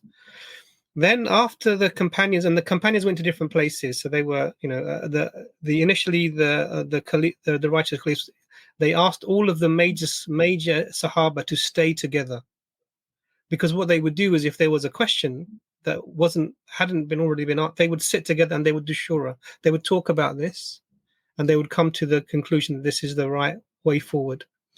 But the leader, the one who was the ruler, had the right to say, actually, no, we're going to use this ruling from this. Then, after the time of the companions, the righteous caliphs, 4 of them, we had the Umayyad period, and the Umayyad period was a time of turmoil and war and people, and then in that time, a lot of the people who were the Tabi'in, the scholars, they moved out of Medina. They moved away from the trouble. They moved to different areas. Some people went to Iraq. Some people went to other parts. Now, and you have to remember, so for example, Imam Abu Hanifa, he was in Iraq. Now, in Iraq, you had the rise of the Shia. They were rising there, and they were attributing false statements to the Prophet, peace be upon him. So Imam Abu Hanifa's approach to looking at statements was different to the approach of, say, Imam Malik, who was in Medina. He still had a lot of the people around him who were from the time of the Prophet and the companions and their students. So he would have a different criteria for taking the hadith. So one difference would be that Imam Abu Hanifa, he insisted that hadith not only had to be authentic, but had to be well known. Had to be mutawatir. If it was not a well-known hadith, he wouldn't take it in his rulings. It doesn't mean they were false. It's just that he had a criteria that he would use for applying it in his rulings. And so he would text it. There were lots of hadith that he wouldn't take, that maybe others who had a different approach to it. So if they were in Medina, they would accept this. And so what you found was, depending on the region that people were in, the approach to how they would try to answer the questions that the people would bring to them about how to adhere to the religion, they differed slightly. And there were many scholars that this. I mean, the four madhab are only the four ones because they're the ones that survived. There were others as well. Which other ones were there? I mean, there was Al-Awza'i, and then there was Abu Layth as well, who was another scholar, a great scholar actually, and his work was, I think, amalgamated into Imam Malik's work. So there were lots of other madahib as well. But if you looked at their approaches, the approaches were many. The overlap was massive. So they were like 6 or 7 principles, depending on the school of thought. So there was like the Quran, then you take the authentic Sunnah, and then Imam Malik, who because he was in Medina, he would say that he would take the things that the people of Medina were doing, because he believed whatever the people of Medina were doing, because the Prophet peace be upon him was there, he counted that as an evidence of something coming from the Prophet peace be upon him. If there was a consensus among the people of Medina, he would take that as an evidence of an. Whereas if you're in Iraq, like Imam Abu Hanifa was, he didn't have access to that, so he wouldn't use that in his coming to the conclusions. You understand? So, but the overlap is huge, and there are subtle differences between them. And then we had this was after, if you look through if you read through the book, it talks about the history. Then we have the Abbasid period, who tried to bring the scholars back and bring them into the courts, and they tried to really bring the scholarship back with the scholars, because during the Umayyad period, the scholars weren't really with the rulers anymore. And so what you ended up with, you have scholars who were phenomenal, scholars in terms of their approach. You had students who were trying to apply the Quran and the Sunnah that was coming to them to the situations that people were coming in to them with the questions that were novel. And depending on the approach, the answer would subtly differ. And this is where the 4 schools of thought came. Now, what eventually happens is, as Brother Nazim was saying, is that you get people who don't have knowledge, who don't have access to the Arabic language, who don't have access to the original sources, for example. So they would find the scholar that was near them, and they would follow them. And then if you ask them, and then they say, I'm following Imam Abu Hanifa, I'm Hanafi, or I'm following Imam Malik, I'm Maliki. But actually, all of these scholars, and many of them were contemporaries, they worked together, they sort of met, prayed together. There wasn't any difference between them. What they were trying to do was they were trying to answer the same questions, but using the approaches that they had been taught and learned. And many of them would adopt, as Brother Nazim said, another school. If they found that this is a good evidence, they would adopt it. Now, what does that mean for us now? Now how do we apply it? So it's really good to get the book, because it will give you that understanding of how the madahib evolved. For now, what does that mean for us now is that unless you're yourself in a situation where you're a scholar who can come to your own conclusions, assess the evidence, and with all due respect, most of us are not this, because these are very few people who have dedicated their life to learning, and they're in that level. We would find a madhab, and we would follow that, but not blindly, asking questions and learning, and moving forward with it. And it doesn't mean you can't learn about other madahib as well. It's good to get an overall rounded picture about this. So what it means for us is that we follow a school that is trying to do what the Prophet peace be upon him did, and to interpret new things in the way they believe the Prophet peace be upon him would have done, according to the framework that he left behind. Subtle differences, not very big differences at all. So it just kind of a comparison would be similar to the schools of thought in psychology. Like you have the Gestalt, the humanist, the behavioral psychologists, the psychoanalysts. Like they all are psychologists. Like they all have different schools of psychology. They can all agree that you have to overcome your trauma. Like that's a consensus amongst everyone. Each of them have a particularly different method of arriving to such outcome. But they are still following the principles of psychology, that it is better to be in a saner mental state that has overcome trauma. All of them have different methods of arriving to such position. It doesn't mean that one is lesser than the other. It's just that all of them have their particular criteria. I understand what you're saying, but the difference between the different psychology schools is too big. So, for example, everyone's agreed that the first source is the Quran, the second source is the Sunnah of the Prophet, the Hadith, and then they would use analogy. The Imam Malik will also have the consensus of the people of Medina, and then they would have qiyas, which is analogy.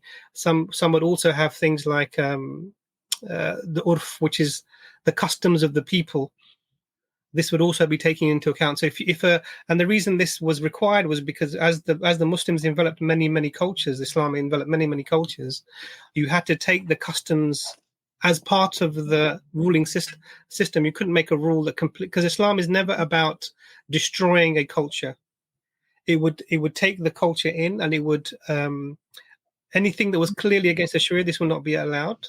But everything else, the customs, generally they were catered for, and they came into the fold.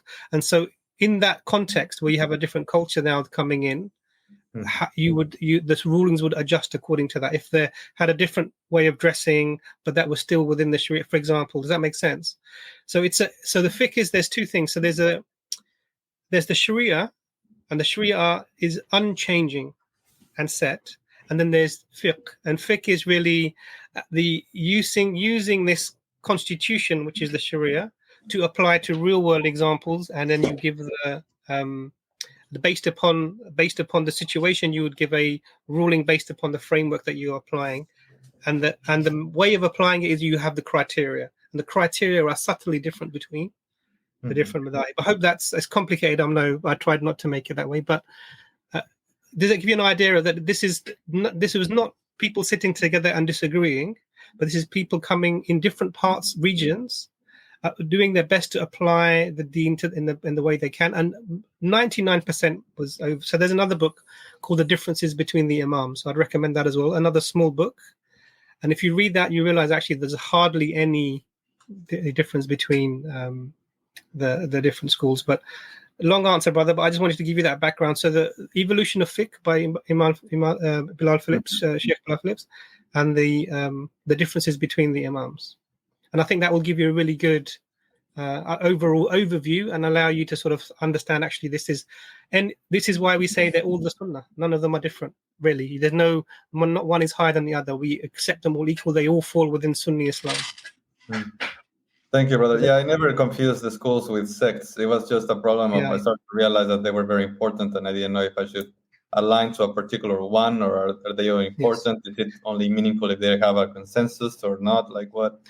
So brother Abbas's recommendation of watching the video with Sheikh Abu Alia is very good, because he talks specifically about what you should do in terms of going to a particular school or not. He'll talk through that. So I'd recommend this, inshallah. Yeah. All right. Brother Eric, it's always a pleasure. And when we come to Mexico, you can introduce us to all the Mexican food there, mashallah. Absolutely, man. Thank you very much. Nice to speak to you, brother. Assalamu alaikum. Alaikum salam.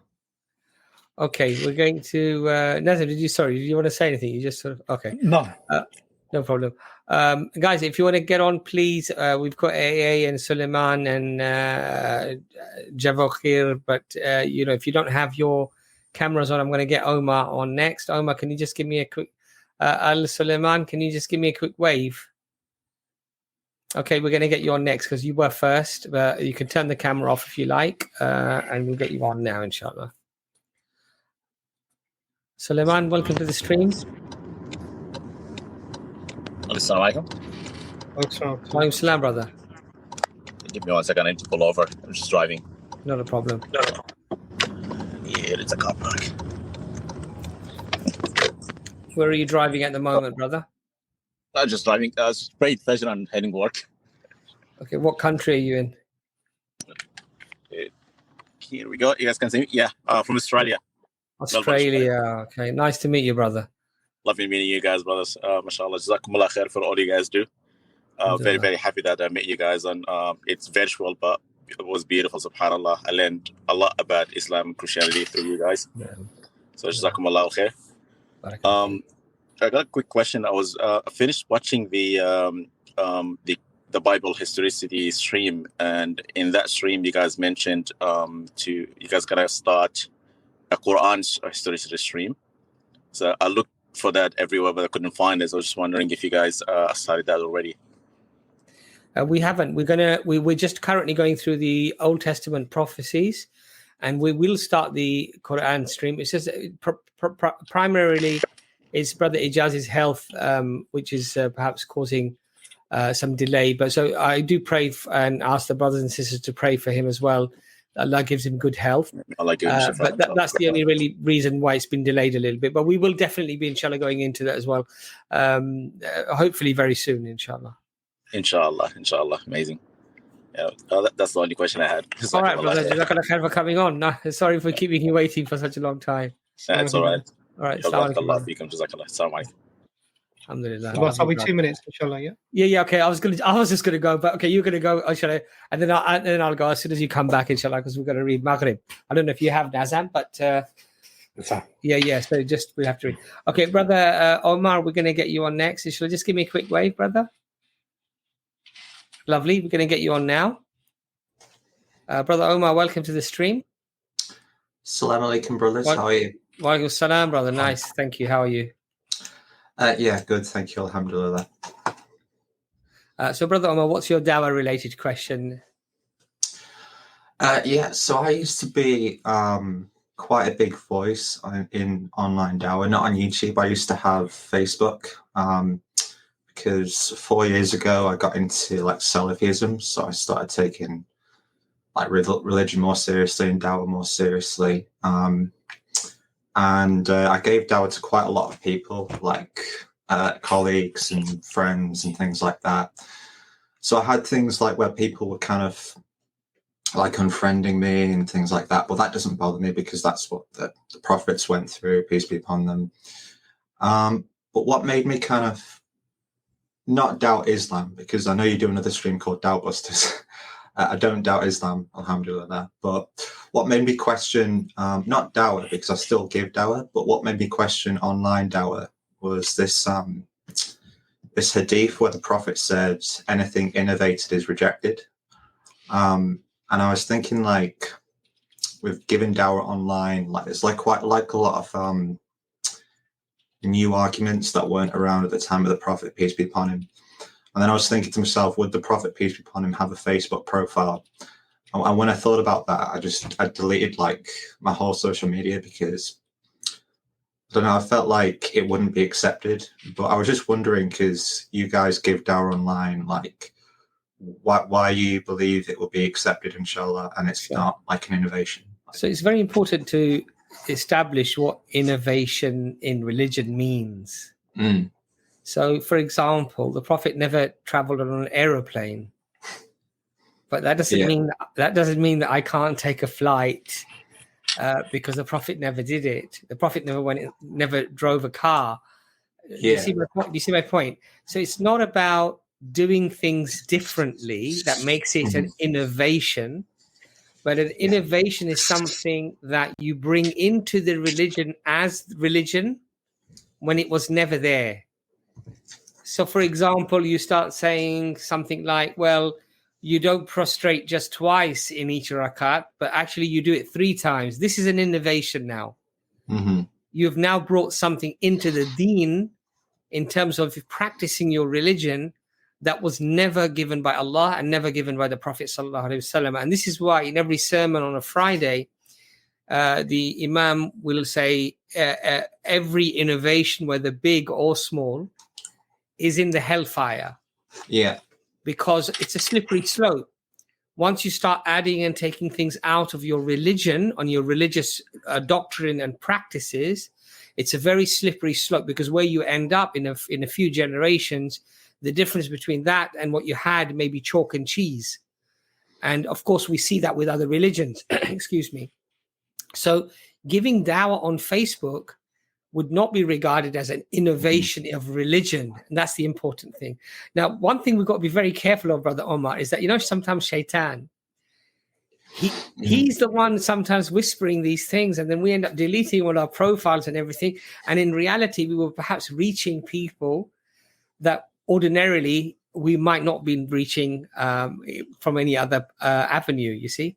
So I think that answers the question. But Nazam, would you like to add anything to that as well? So we can look at things like from the outward appearance, or take the apparent meaning of things, or we can look at things like what is the wisdom or the intent behind them. So like if we look at the Prophet, peace be upon him, the things that the Prophet practiced and did based upon like the environment or circumstances in which he was, but it doesn't necessarily mean that it's meant to be now translated or imported into like another foreign culture. We can think of like the Prophet, peace be upon him, looking at like what were the means that were available in his time, and utilizing those means in order for the message of Islam to be transmitted to the world. So like in the time of the Prophet, peace be upon him, there wasn't like the printing press or like newspapers or 24-hour media coverage. But we can think of the Prophet, peace be upon him, like he utilized like the tools that were at his disposal in order to deliver the message of Islam. Could I just add something to that? So Sure. Some innovation, I think, is good because it helps the religion. Like in the time of the Prophet, they didn't have like printing, so I don't think printing the Quran is bad. I think that's a good innovation. Yeah. But it's just some of the things that I was sharing, like for example, like logical arguments. Like I was thinking, because these are related to the religion and these are something which is used for dawah, if that might be wrong, because that's not what the Prophet did with like logic and things like that. Well, the Quran itself, brother, deals with logical arguments. Allah says, Allah questions, did this universe create itself? Yeah. It's a very logical, very philosophical question, isn't it? It's a very deep question, actually, because a person who then contemplates and thinks about that will arrive at certain conclusions. And the conclusion, I believe, that a person will have to arrive at is some sort of necessary existence that has to have always existed. And the very question that Allah is asking in terms of did this universe create itself, is basically asking you to think, where did it come from? And then hopefully, as a rational human being, arriving at the conclusion that, of course, Allah must have designed it and then created it at a particular time. So I think using logical arguments, I know there is some argument where people say, oh, one shouldn't enter too much into philosophical arguments when it comes to explaining religion, because philosophy, especially when you start going into Aristotle and Plato and all of these other philosophers and philosophical thinking, that it can be sometimes problematic. But every argument potentially can become philosophical. So it's about it's about extremes, isn't it? It's about how far you go down the rabbit hole and how much do you use it within reason, let's say, where it doesn't go beyond the bounds, let's say, right? But to argue that you cannot use any philosophical arguments or philosophy, I think is problematic, because most arguments, if they're structured, can quite easily become philosophical. So I'd let Dr. Imran, inshallah, come in there. And Nazam, of course, finish off. I'm going to quickly go and pray, and then I'll join you back in a short few minutes, inshallah. Assalamu alaikum. Okay, thank you, Abbas. Assalamu alaikum. Nice to meet you, Brother Omar. Assalamu alaikum. Nice to meet you. Wa alaikum salam. Assalamu alaikum, guys. Sorry, I wasn't here. So what was your question, brother?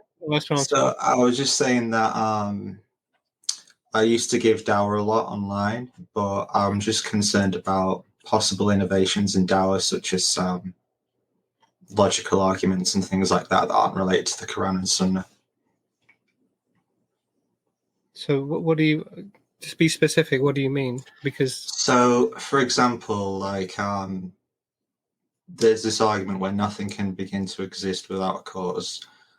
But I was just thinking, like, how would we know that Allah might just create something that doesn't begin to exist, that begins to exist without a cause? Because Allah can contradict logic. So I was thinking that there's a lot of assumptions. Yeah. So this is a very. What's your background? When did you become Muslim, brother? You've been Muslim all your life, or? Yeah, alhamdulillah. I'm half Algerian, but I became a Salafi about 4 years ago. Okay, mashallah. So this is the thing. So when you I don't know where this idea that God can contradict logic. Where did you get this from? I've not come across this before. Because I was just thinking that God's very existence contradicts logic because he never began. No, why is that illogical? No, I mean, I don't. I believe it, but I believe that it's not something that can be explained by natural, like what we can observe, because he never began to exist. That's nothing like we can imagine. So I was just thinking, like, yeah. So Allah existing without a beginning is actually very logical. Mm-hmm. And Allah says in the Quran, for example, in Surah Al-Ikhlas, that He is As-Samad. Allah is As-Samad. Yeah. So Samad literally means the one upon whom everything depends. Yeah. And He Himself is free of needs. So this idea that so this is telling you that everything is reliant upon Allah for its existence. That nothing can exist without Allah. And so this is that argument. Like, can something, Allah says in the Quran, can you bring? Are you able to? Did you create yourselves, or did you come from nothing? Mm-hmm. Both of those are rhetorical questions, because you can't create yourself, and you can't come from nothing. Something needs to bring you into being. Allah is exceptional to this. Why? Because Allah says, "I am the one who upon everything depends. I am As-Samad, Allah Samad."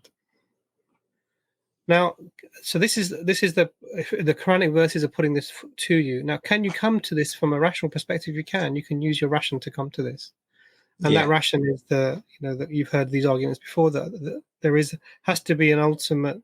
You can't have an infinite series of either past events, or you can't have an infinite. All dependent things have to have something that's independent ultimately as a foundation, and so you can come to that on a rational basis. Now, the problem with a lot of philosophy is that you adopt the paradigms of the origination. So if you adopt the ideas about Aristotelian philosophy or Platonism, whatever that is, you end up taking on concepts that don't fit with Islam very well.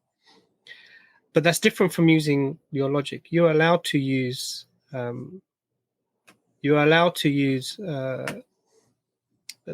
the word? You're allowed to use your mind. Allah says, "Do they not think? Do they not ration? Do they not use their mind?" So the idea that you can't use your mind to come to a conclusion doesn't make it. I don't see that. Why that's sensible.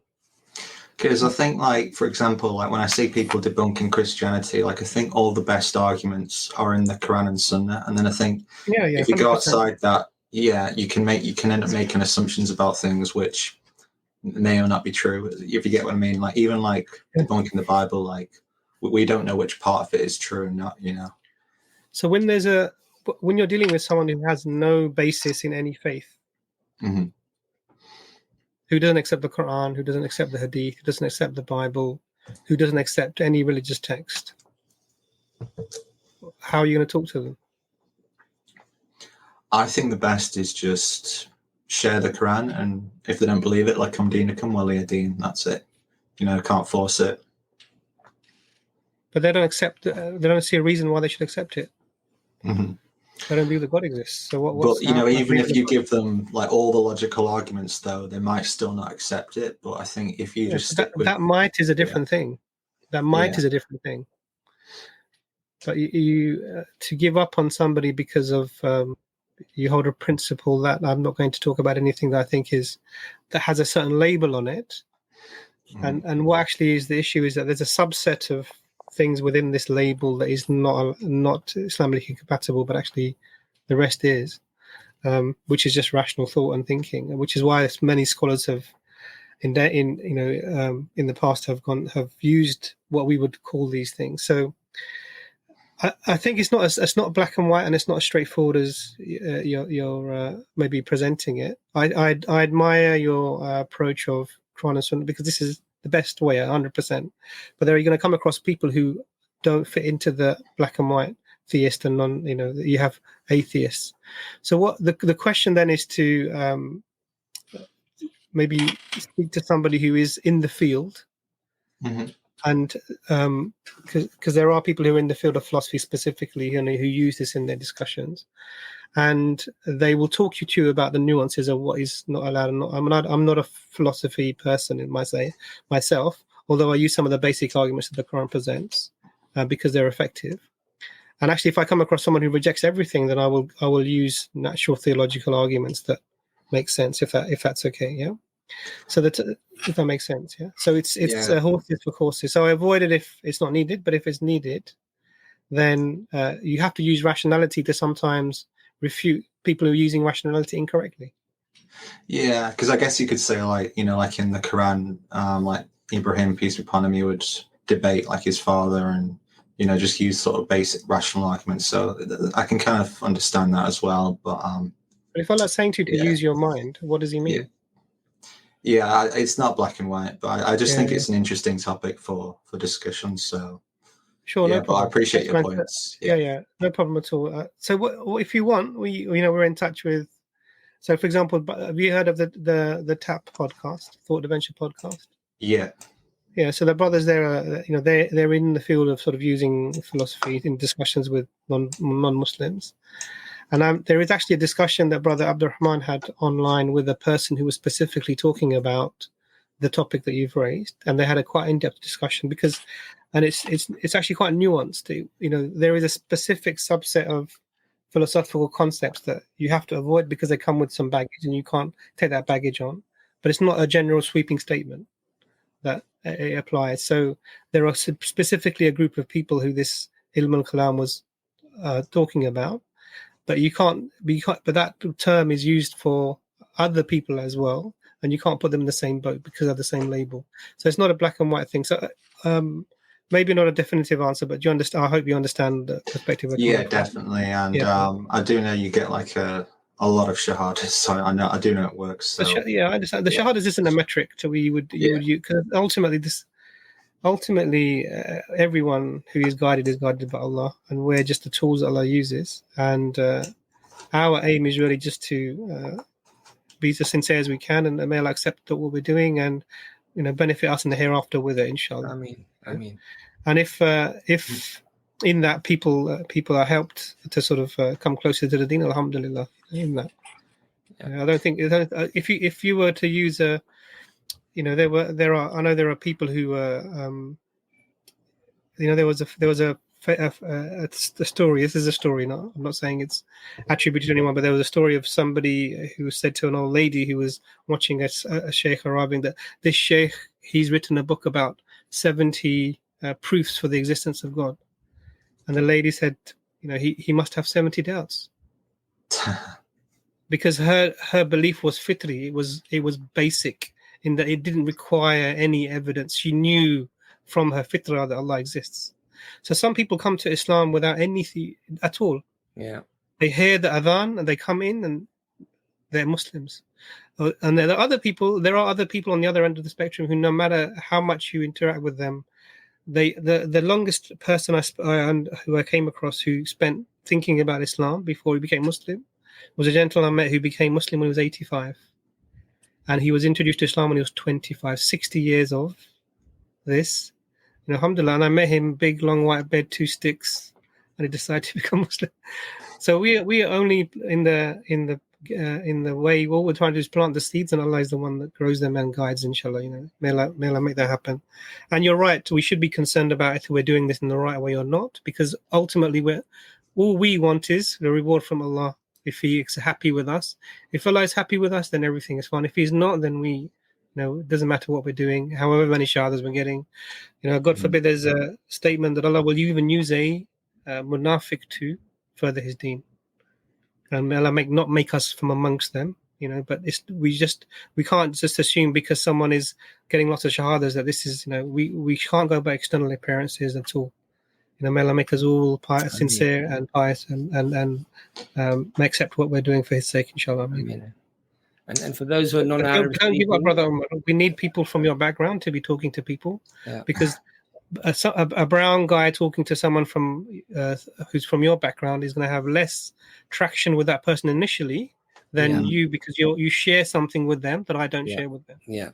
You share culture, you share appearance, and this does attract people. We have to understand psychology and people. So it's important that you are involved in calling people, and however you feel is appropriate. But please do continue, inshallah. Yeah, I do definitely still give dawah to people closest around me. I've kind of taken a step back from giving it to like a wider group of people, but I think I'll always be interested in dawah, but I'm just always questioning how I'm doing it. Use the time to develop your base, brother. Mm-hmm. So get the language under your belt, because you're a young guy, mashallah. So get the language under your belt. If you can become a hafiz, even better. Start learning some stuff, and not doesn't mean exclusively do this, but you as well in your journey, so that in 5 years' time, we see brother Umar is, he's doing all these things because he's made, by studying and learning, he's become a phenomenal force in the dawah, mashallah. May Allah make that happen. So you have an opportunity. May Allah make it easy for you, inshallah. Inshallah. But even if one person accepts it or no person accepts it, it's just the intention, isn't it? Like, exactly. Yes. Yeah. Exactly. They'll be promised to come on the Day of Judgment with no followers. Subhanallah. Yeah. Who are we to complain about anything? Subhanallah. Subhanallah. Brother Omar, sorry, did you want to add anything? Yeah, I was just going to say, try to speak to people according to their background and to their level. Like we see this discourse in the Quran where Allah speaks to people according to their level and background. So when it comes to people that have sacred scripture with them, Allah appeals to those scriptures or to those writings and appeals to those particular stories in order to bring out its moral lessons and its eternal truth. When it comes to like the pagans, the pagan Arabs, they used to attribute daughters to Allah. But yet they themselves didn't like daughters. So, like, for example, if a female child was born to them, the Quran criticizes them for burying their daughters alive. What was the crime that they committed? And yet the Quran says to them that how is it that you attribute sons for yourself, but yet you attribute daughters to Allah, when you yourself wouldn't like daughters? So Allah is speaking to the pagan Arabs according to their level of background and their understanding. But yeah, when it comes to even like the Christians, like Allah relates to them stories that they already knew without going into proper detail, but giving the correct interpretation of those particular stories. So people are like in different stages of their lives and have like different levels of education and understanding. So you try to give dawah according to their understanding, which can also include like making logical or rational arguments, like Allah does in the Quran, according to people's background and level of understanding. And also at the end of the day, whether people accept it or not, our duty is just simply to convey the message. And the other thing I just wanted to say was also it's important to get our foundation sorted. Like it's important that we have like a firm basic understanding of our own religion before we start dwelling into other sciences. Brother Omar, I hope that was helpful for you. Yeah, it was very helpful, and I'll definitely take what you said on board, because I am interested in giving dawah, inshallah. I've just always been kind of always questioning the best way to do it. That's just why I wanted to come today, and I think you've really given some good advice. So Alhamdulillah. There are courses on Sapiens Institute about dawah and about they have the No Doubt course. That's a good course as well because it helps you to deal with people's doubts. I would advise you, they're really very good resources, inshallah. They're online and do that as well because that will help you. But Jazakallah khair for coming on, Brother Omar. Jazakallah khair. Assalamu alaikum. Lovely. AA, you do seem to have some sort of a camera on, but I can't see your face and I can't identify you, so that's going to be problematic. Okay, can I just have a wave as well, a quick wave? That's it. We're going to get you on next, brother. You can leave your camera off or you can turn it on, whatever you prefer. AA, welcome to the stream. Or OA, sorry.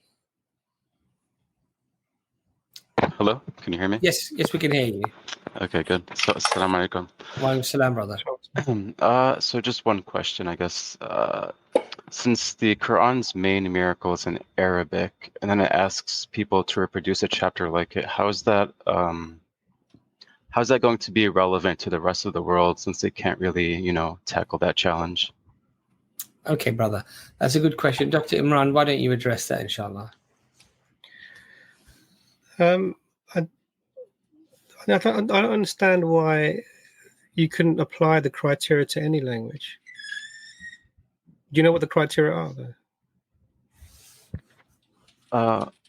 I mean, so like the style, the rhyme, the content of the information. I don't know. There's a bunch of other things. Yeah, so that probably it's useful to know what the criteria is, and then if you could apply that to any language, which I don't think is going to happen. The challenge of the Quran, because it's interesting to know, because we were talking about miracles earlier in the stream, and the prophets always came with miracles that were that overshadowed whatever the abilities of the current people were of their time. So in the time of Moses, the Pharaoh's people were doing all sorts of sort of tricks and things and magic. And Musa alayhi salam came with something that overshadowed that. He brought a miracle that showed their magic to be a false, weak thing. And that is why the magicians accepted. They recognized that this is something that's happening is beyond what we are able to do. If you look at the time of Isa alayhi salam, they were known for their abilities to heal and help people. And then you have Isa alayhi salam bringing the dead back to life, and a complete other level of, doing things beyond what their capability was. In the time of Prophet Muhammad, peace be upon him, this was the peak of the eloquence of the Arabic language. The Arabs, the five of the best known Arab poets in the history of Arabs were alive at the time of the Prophet, peace be upon him. And the Prophet, peace be upon him, was known because he'd been raised amongst the people. They knew the Prophet, peace be upon him, and he was illiterate. And then he brings something that they to understand is this whole thing is phenomenal. He brings something that challenges them. These people, the most eloquent people in the history of the Arabs, challenges them to bring something like this. And it's very simple. All you need to do, you want to knock Islam down? Very easy. Just bring another verse. Look, there we go. This is a chapter exactly the same, or as eloquent, or has different. It meets the criteria, and Islam would have been finished. But history testifies that rather than do that, they fought the Prophet upon him. They persecuted him. They drove him out. And so what we have is actually the historical evidence that this was unable to be matched. But if you look at the people of the time, that they said that when they heard these words, and we had people like Ibn Mughira, who was like a well-known poet, who said when he heard the Quran, he was asked to go by the Quraysh to the Prophet, peace be upon him, and find out what it is that he's bringing. And he went there, and when he came back, they said to him that the one who has returned is not like the one who left, because they saw his face was not the same. And then he asked for 2 days to think about what this was. They said, what is it he's bringing? And they said, look, give me time to think about this. And after 2 days, they met him again, and he said, it's not this, and I've seen this and this. And he said that his conclusion was that this is magic. That this, and what he means by that is this is beyond human capacity to produce. It is something supernatural. Now, so now in our modern context, how do we understand this? So yes, the best way is, if you're going to do it, is there are Arabs who are non-Muslims. There are, they can, even now they can attempt to meet the challenge, and the challenge is it's complicated, but the Quran is written in a form that doesn't fit the structure of any known. So there are 16 types of Arabic poetry, for example, called Bihar. Yeah, the Quran doesn't fit in the rhyme and the meter of the Quran doesn't fit into any of them. The Quran uses words that were that were not known at the time of the when it was written, and it was they understood the meaning by looking at these words. It used words in a way that they weren't used. It used concepts in the way that they weren't used, and it had other features as well. There's many things that we can talk about that it had, including the eloquence, and these are more subjective things, that's eloquence, etc. But actually there are specific structural things that it has. So you can bring something that has a word that no one else has used before, use them in a way that someone hasn't used before. Structure your language in a way that it hasn't been structured before, but the people still understand it, and it's eloquent and it's precise and it's all of these things. And in every single chapter there are examples of this. In every single, even in Surah Al-Fatiha, there are examples of this. And it's quite simple. The challenge is for Arabic, but you could try and do that with any language. I don't think you can be able to do that. I don't think the reason it's said that you do it in Arabic, because the Quran says that this is an Arabic Quran, so you would do it in that. But actually, you apply that criteria to any language, you're not going to be able to do that. No one in the history of language has done that thing. Okay, I mean, it's still like if there are objective criteria, why aren't those like outlined in the Hadith, for example? Why would they need to be? Why would they need to be? That way, it wouldn't be like subjective. Like maybe it's back then. So this is the problem. You're saying historically back then they said it was magic, but today, if you ask like an Arab linguist, they might say it's not, as impressive. Like I've seen some scholars today say it's not as impressive as people boast it to be. So this is what you're bringing, is assumptions and hearsay. If there are people who claim that, if there are people who claim that the Quran is not that impressive, okay, fine. Tell me where they've met the challenge, and we'll have a look at it. We'll get someone who understands, and they can challenge it, and they can look at it. The people are not there.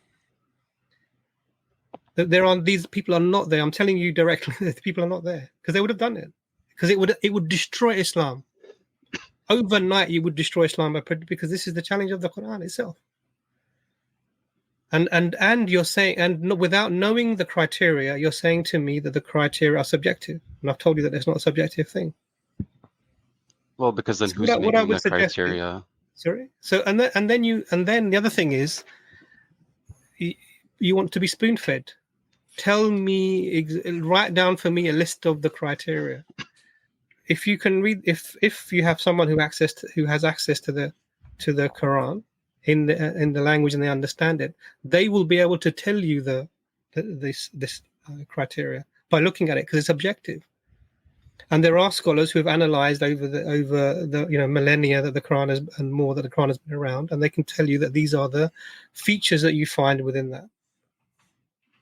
And you have to, and you can match them. Now, if you want something in the English language, then there's a really good video that Brother Abbas usually posts and talks about, which is the one by Brother Hamza Zultzis, where he takes Surah Al-Kawthar and he tells you about the linguistic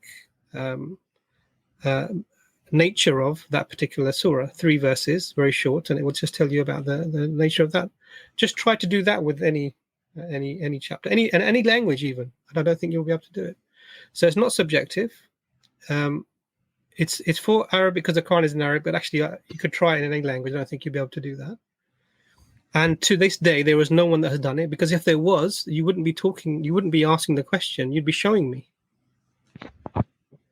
Yeah, I think I've seen the Hamza Tortoise site, but I guess for the average person, they're not going to be like trying to make up verses and comparing it to other people made and stuff. I feel like this is like this is not for average people. This is not. So it's for like scholars. It's for people who are. So this is what I mean now. It's not going to be for every person to come along and say I'm going to, and then they can't even read Arabic. Or like for me, I can't read Arabic. So if I can't speak Arabic, and I'm going to come along and say I'm going to, it's not for me. I have to get myself to the level where I can do that. It's like, you're not going to walk into university and start lecturing on your first day. No, you need to get yourself to the level where you can make the challenge. Now, the question really is you said there are scholars who have said that this isn't that impressive. Those are the people who should be meeting the challenge, because they have the requisite tools. So there is a professor called Raymond Farron, another one that Brother Abbas often talks about, and he was his specialty was Arabic poetry, pre-Islam. And one of his students said to him, "Why don't you look at the Quran?" So he's a professor of Arabic poetry in his speciality, his language, and he looked at the Quran, he read it and studied it, took the Shahada, became Muslim. Professor Raymond Farron.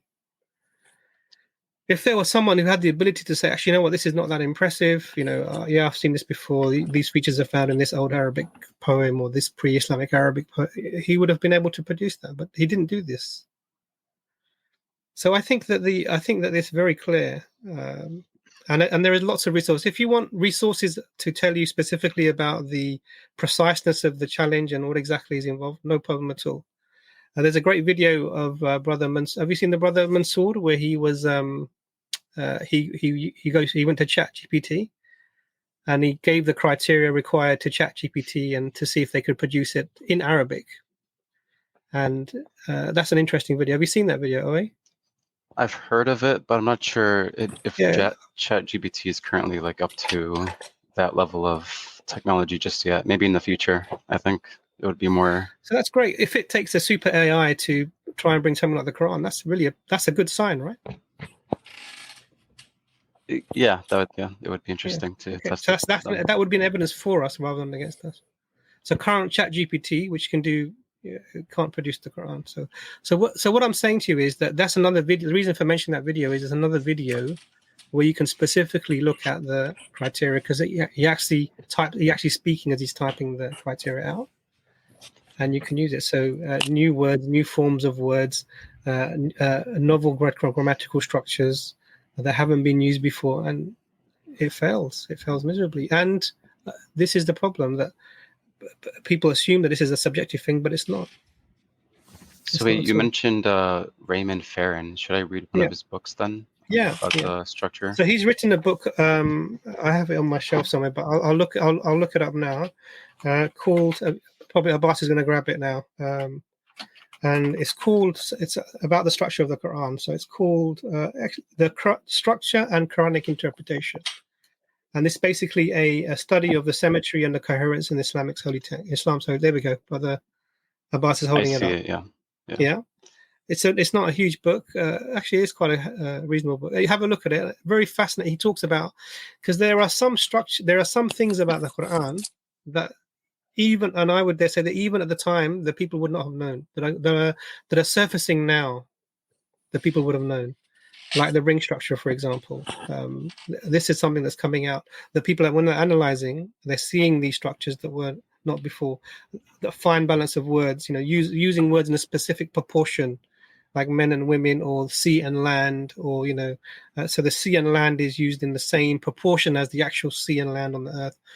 Very interesting things, and also Imran, also looking at how the Quran was revealed as well. No verse numbers, no chapter numbers, over 23 years, often circumstantial events happening, questions being asked, events unfolding, and verses coming down.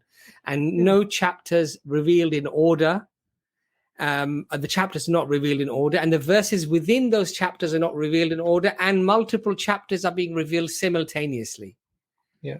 And then you apply all of the grammatical miracles of the Quran, the structure of the Quran, the linguistics of the Quran, the power, eloquence of the Quran, the flow of the Quran, the works by Raymond Farron, and you add all of that up together, and I would suggest it becomes inconceivable and completely improbable that, and this is what convinced Raymond Farron. He said, in my view, this is outside the capacity of what a human being can do. And so I think there are objective criteria as well.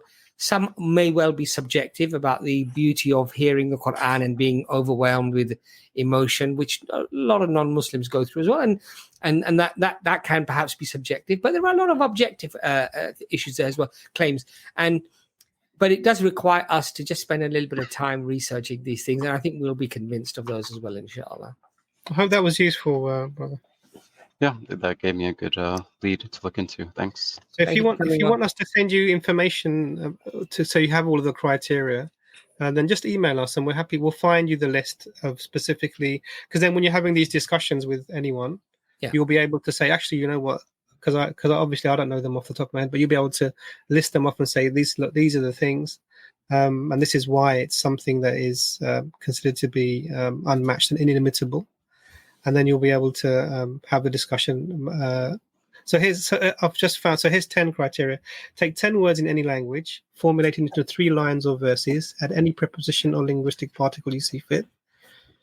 In those 10 words, you produce at least 27 rhetorical devices and literary features. At the same time, ensure that it has a unique structure, timelessly meaningful, and relates to the themes within the book that it's part of.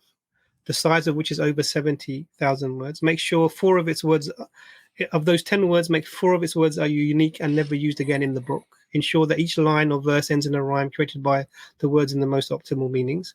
Make sure these words are only used once in 3 lines and not used anywhere else in the book. Ensure that the 3 lines concisely, eloquently, semantically mirror the chapter before and formulate a profound response to an unplanned set of circumstances because it was a responsive revelation. You must use the 10 letters in each line, the 10 letters only once in the entire 3 lines. And throughout the whole piece, make sure you produce a semantically orientated rhythm without sacrificing any meaning. Do all of the above publicly in one attempt without revision or amendment in the absence of any formal training in eloquence or rhetoric. Just 10 criteria. And this is just for Surah Al-Kawthar. This is 3 verses, the shortest chapter of the Quran. 3 verses, 10 words. And in 10 words, there are 27 rhetorical devices. And you have to understand the Prophet, peace be upon him, was illiterate. So this is why it says, do all of the above publicly in one attempt without revision or amendment in the absence of any formal training in eloquence or rhetoric. I mean, it's subhanAllah, it's mind-blowing. It is. It is mind-blowing. And this is 3 verses, Imran. I mean, can you imagine Surah Al-Baqarah, 286 verses revealed over 10 years, 12 years, simultaneously and not in order. And this is the book that Raymond Farron then wrote the book about, Surah Al-Baqarah, the 286 verses of the Quran, and it blew him away. And he was convinced that this is outside the capacity of what human beings can do. And this is why for Muslims the greatest miracle is the Quran. This is the miracle of miracles, the Quran, Al-Quran, and we have it with us today. The problem, Brother OA, is generally the disbeliever, the non-believer, they don't even know the criteria. They haven't studied the criteria, but because it just seems so alien to them that a book could be a miracle, they just discard it before even looking into it. And the problem with Muslims is that we unfortunately, we don't study these things, and that's the problem. But inshallah, I hope that's been helpful for you, brother. Yeah, that's great. Thank you. Lovely. Nice to speak to you. All the best. Assalamu alaikum. Assalamu alaikum. Wa alaikum assalam.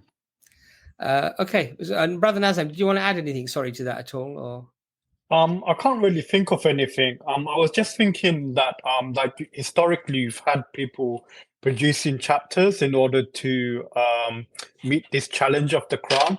So it's not like people haven't undertaken the challenge. Yes. But the thing is, no one's not left Islam because of like what other people have done. So so for me, it doesn't really make any difference who the the judges or the arbitrators are, because at the end of the day, if someone's produced something like the Quran or similar to it, then you would have people like leaving or apostating Islam from the very beginning of Islam, of course. And in fact, when even the disbelievers were asked, like Abu Lahab, where is he getting these words from? And Abu Lahab said, these are not the words of Muhammad sallallahu alaihi wasallam. He knew these are not the words of any jinn. And then when the person questioned him and said, well, what are you saying, Abu Lahab? You, the enemy of Islam, you're accepting that these are supernatural words? Subhanallah, right? And so even he, despite not wanting to accept Islam, accepted that the Quran was not from Muhammad sallallahu alaihi wasallam. and it couldn't be the work of any man, and it couldn't have been the work of any jinn. These words are in some ways supernatural, miraculous. But he refused to accept Islam. Even the enemies didn't accept it. So, I mean, I think there's a lot of evidence to suggest that the miracle of the Quran is indeed exactly as it claims. We're going to get Brother Carl on next. Brother Carl, you don't need to switch your camera off because we know you, mashallah, very well. Brother Carl, assalamu alaikum. Assalamu alaikum, brother. Just need to unmute yourself, brother. Assalamu alaikum. Can you hear me? Yes, we can, brother. Nice and clear. Let me turn it up. Alhamdulillah. How are you? All right? Yeah, I'm good. Sorry, I had the volume turned down a little bit. Not a problem. Not a problem. How are you? Are you good? Alhamdulillah, we're all very well, brother. What question did you have for us today? I've got a question. Basically, I was speaking to a friend at work, and he asked me if God knows everything and sees everything, and he said, why would God make people that don't believe? Like, for what reason? Like, if he could choose. And I explained to him why, like, for choices and like choosing to, to block out the whispers and stuff. But then he said that the one thing that he didn't understand was is how you can only justify God in a religious way. And that was his question: is could you explain God without using any kind of religion or any kind of words or books? And I couldn't answer him. Yeah. And is there any way you can explain that? Yeah. So the first point is, Allah even says in the Quran, we never punish a people until we send them a warner. In other words, we send them people to warn them, to educate them, to tell them about what the right path is. And the people, for example, who don't get the message will be judged differently from those who have received the message. So that's the first thing. The second thing is that everybody will be judged fairly with justice, because Allah says he is all just, perfectly just, in fact. So that, I think, sorts that issue out, really.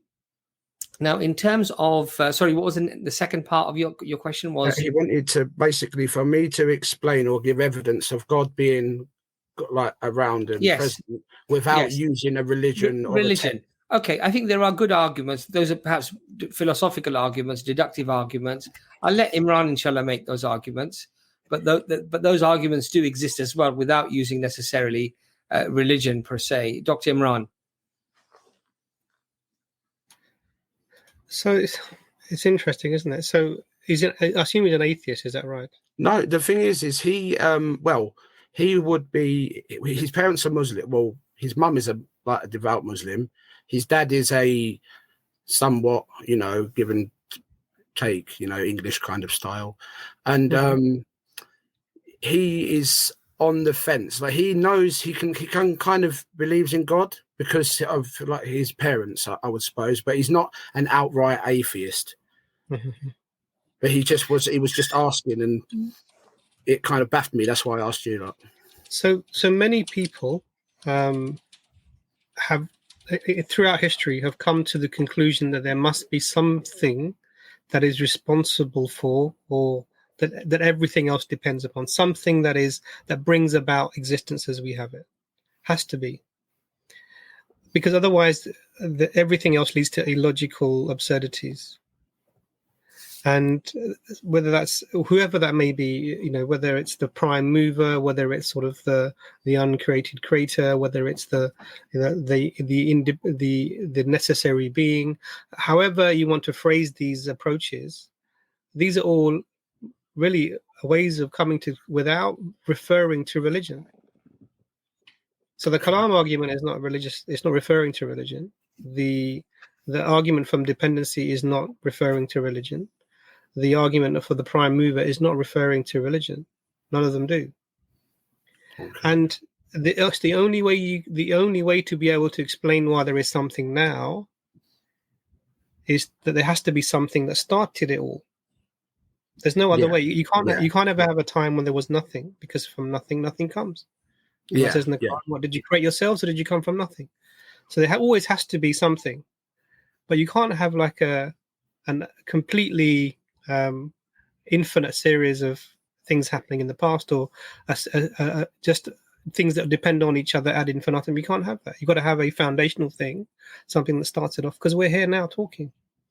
And the reason why it's important is if we were not here now talking, if there was an infinite past or a dependencies that go on ad infinitum, then we wouldn't be here now talking, because you can't cross an infinity. Yeah. So all of these arguments that people that are often given are not based in religion. You can in the sense that they don't specifically evoke religion for them, and they bring about they establish something, that there has to be something foundational that brings everything about. And then from that, we can derive a few things when we look at that foundational thing. But ultimately, what we know about the Creator has to come from Himself, that He is, some of the other attributes. So you can work out many of the things, like will and power and wisdom. All of these things can be worked out from the initial. But the idea that we can know whether Allah is Ghafoor and Rahim, this all comes from, the revelation that God sends. And history points towards the fact that there were people throughout history, separated by geography and language and culture and time, who all said that God has sent messengers. God has sent us as a messenger to you, and this is the message. Yeah. If you look at, there's a great interview by, I forget the brother's name. It's on Sapiens. It's by there's another brother, a very young brother called. His channel is called Incisive Thoughts, and he interviewed that same brother. So we met this brother in Turkey, actually, a very nice young man. He's got a channel called Incisive Thoughts, and he interviewed a brother who talks about anthropology and the origin of monotheism in human history. And he talks about the most people, because the idea is that everyone was like believing in lots of gods, and then they slowly came to become monotheists. And actually, he's saying no, the evidence is the other way around, that actually most people were monotheists, and then they get corrupted, which is what the Islamic position is. And he interviews that brother who's an English revert about how he came to Islam, and he talks about understanding this thing. So, not to ramble, so just to be specific. So yes, there are lots of non-religious arguments that establish that there has to be a being that's necessary, that we would term God. So Allah says He is As-Samad, and what we're saying is that As-Samad means one whom upon everything depends and Himself has no needs, which is the definition of the necessary being. And you can come to the existence of that without referring to a specific religion. But ultimately, you have to then take the next step of from the religions, how you're going to choose the correct one. And there are criteria, and you know some of these because you've been on that journey yourself, mashallah. But that's not. Do you get the point that I'm making? That it's I don't go into the arguments per se, but I just gave you the overview that yes, these arguments exist and they're available. If he wants us to specifically, talk about this, you can come on the open forum. We can have a conversation with him, or he'd be good to get on. To be fair, he's So tell him and if he wants to talk to us off camera, we're happy to do that as well. Yeah, email us, inshallah, and because it's not just about content. That's actually about trying to help the brother. So if he's happy to talk to us, we'll be happy to help him in any way, inshallah, that we can. Okay, thank you. Appreciate it. Lovely to see you again. Nazam, do you want to add anything to that, brother? No, just there's many independent arguments for the existence of God, both like empirical, as well as intellectual, and also based upon personal religious experience. A new argument which I've just come across is the argument for the existence of consciousness, because consciousness is basically something that you cannot put in a test tube. It's something that's immaterial and something that that cannot be naturally observed, and that seems to point to something like where did consciousness come from? So that seems to point to some kind of immaterial, something transcendent. And God is also transcendent and also immaterial. So this is like another argument for the existence of God, without necessarily quoting scripture. But there's many arguments. Like there's the moral argument. The argument that I used to find persuasive from like 20 years back was the argument from design. Wherever there's design, there's a designer behind it. But also, I like the cosmological argument, the argument which is where you have things that are contingent and non-contingent. And like God is the only one who's non-contingent, like as Dr. Imran pointed out, is independent and not dependent on something else, whereas we all are dependent on our existence from the previous generation, and they're dependent on the previous generation and so on. But as Dr. Imran pointed out, this cannot like infinitely go on. There has to be like an ultimate, like uncreated first cause that initiates the rise of like every other event. And so when you put all these arguments in together, then you have like the definition or characteristics of who God is. And sometimes I find like it's better like from speaking to like Westerners, especially from a Judeo-Christian background, is like to avoid using the word God, but instead use other adjectives to describe God, like the creator, or the designer of it, because they have like a lot of, some of them have like a lot of emotional baggage when it comes to God, like they're thinking of him like a white man or something. So, yeah. Brother Carl, I hope that answers your question and you found that helpful. Very much so. Thank you very much. Lovely. When are you coming back down to London again to have a meal with us like last time? Oh, whenever you lot are ready, I'm always down. I'm always down. Okay, well, we'll have to sort that out then. Nice to meet you, Carl. Have a lovely evening.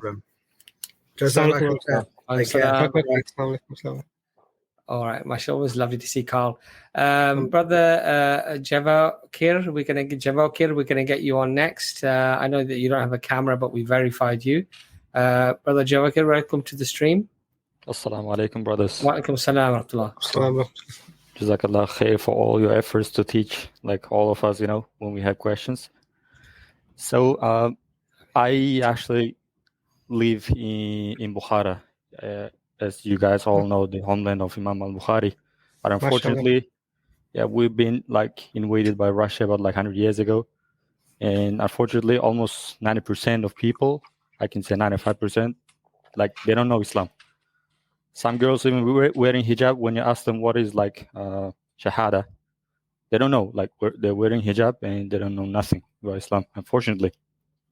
My first question is like, I want to know the history of Islam, how it actually entered this area, like currently called Uzbekistan.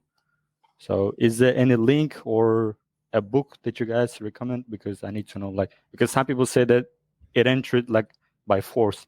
I know during the time of Umayyads, I believe, they forced people, but then Caliph Abbas, I believe, if I'm not mistaken, he actually tried to stop Umayyads, if I'm not mistaken. So, but I need like sources, if possible. So I'm not sure of actual sources, but I think the brothers might be able to help you on that. But I know that Roy Casagranda, he does do quite a lot of historical lectures on the spread of Islam.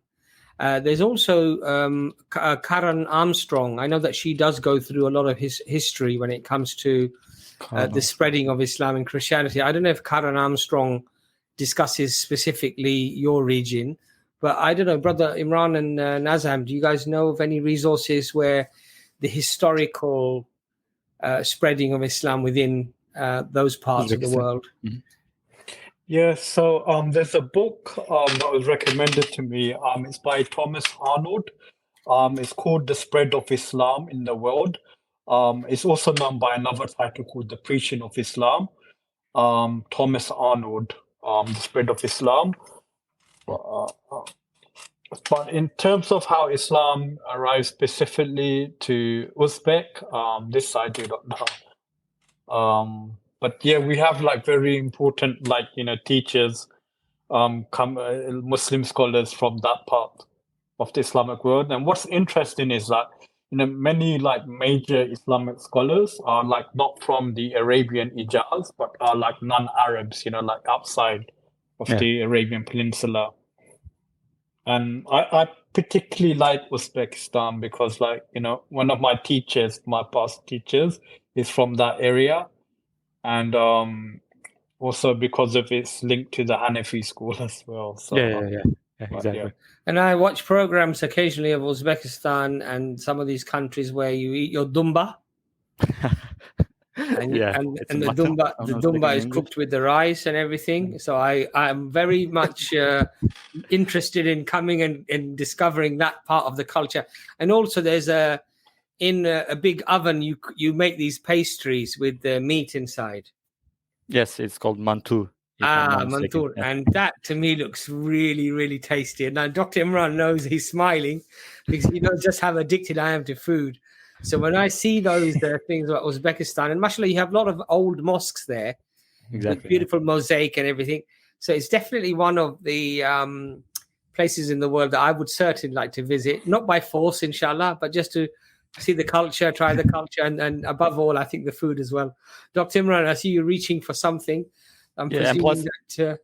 Sorry, brother. You all know, like the oldest Quran, one of the oldest Quran is in Samarkand. Which is in Yes, in Samarkand. Yes, and I think I've seen that on one of the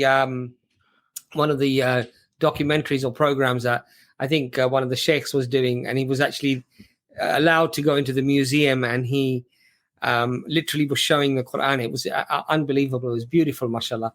And I think it's dated back very, very early, like 1st century or something. It's very, very early, mashallah, which is amazing. And also, yes, sorry, go on, brother. Yes, sorry to interrupt. You also, I think I watched the video where you talked about the Ark of Noah, I think. Yes. You said it's in the Mount of, where was it? So this is not, I wouldn't argue that this is definitive, but there are some people who are saying that from satellite images and what have you, the Quran claims that the Ark of Nuh alayhi salam, the boat actually, or the ship, settled on Mount Judy. Mm-hmm. And the Quran and in the Bible it mentions Ararat. Yeah. And there are, I've seen some images now. I don't know if these are true or not, but there are some images that I've seen of outlines at quite a substantial height on the mountain that do seem to outline and look a bit like a vessel. Now, whether that is the vessel or not, I'm not saying it for, that it is, but certainly the Quran makes the claim that it's Mount Judy, which is in Turkey. Yeah, apparently it was actually on a mountain, and there was a volcano, and when it erupted, it actually moved the boat to a different location, which is maybe, but for us, brother, you know what it is. Ultimately, these are not necessarily evidences. For us, the evidence is the Quran. Yes. We verify that it's from Allah, and if it says Mount Judy, alhamdulillah, khalas. Whether there's evidence found there, not found there, whether the evidence is destroyed or moved, for us is irrelevant. The matter is sure because Allah has made the claim, and that's the thing. I hope that answers your question, brother. Yes, I have last question if possible. Okay. And sorry, doctor, did you want to show the book or something, or were you reaching for something, or you're just muted? You're just muted. If you could ask the question, brother, and then I'll try and fit it in, inshallah. Sure. Okay, so the question is, as I told you, like we started to learn about Islam again, alhamdulillah. So my grandfather, who is very old, when I pray, I raise my hand, as majority of people do. But here in Uzbekistan, 95% of people, Muslims, when they raise their hands, when they sing Allahu Akbar, they touch with their thumbs on their earlobes, which I believe is none of the hadith.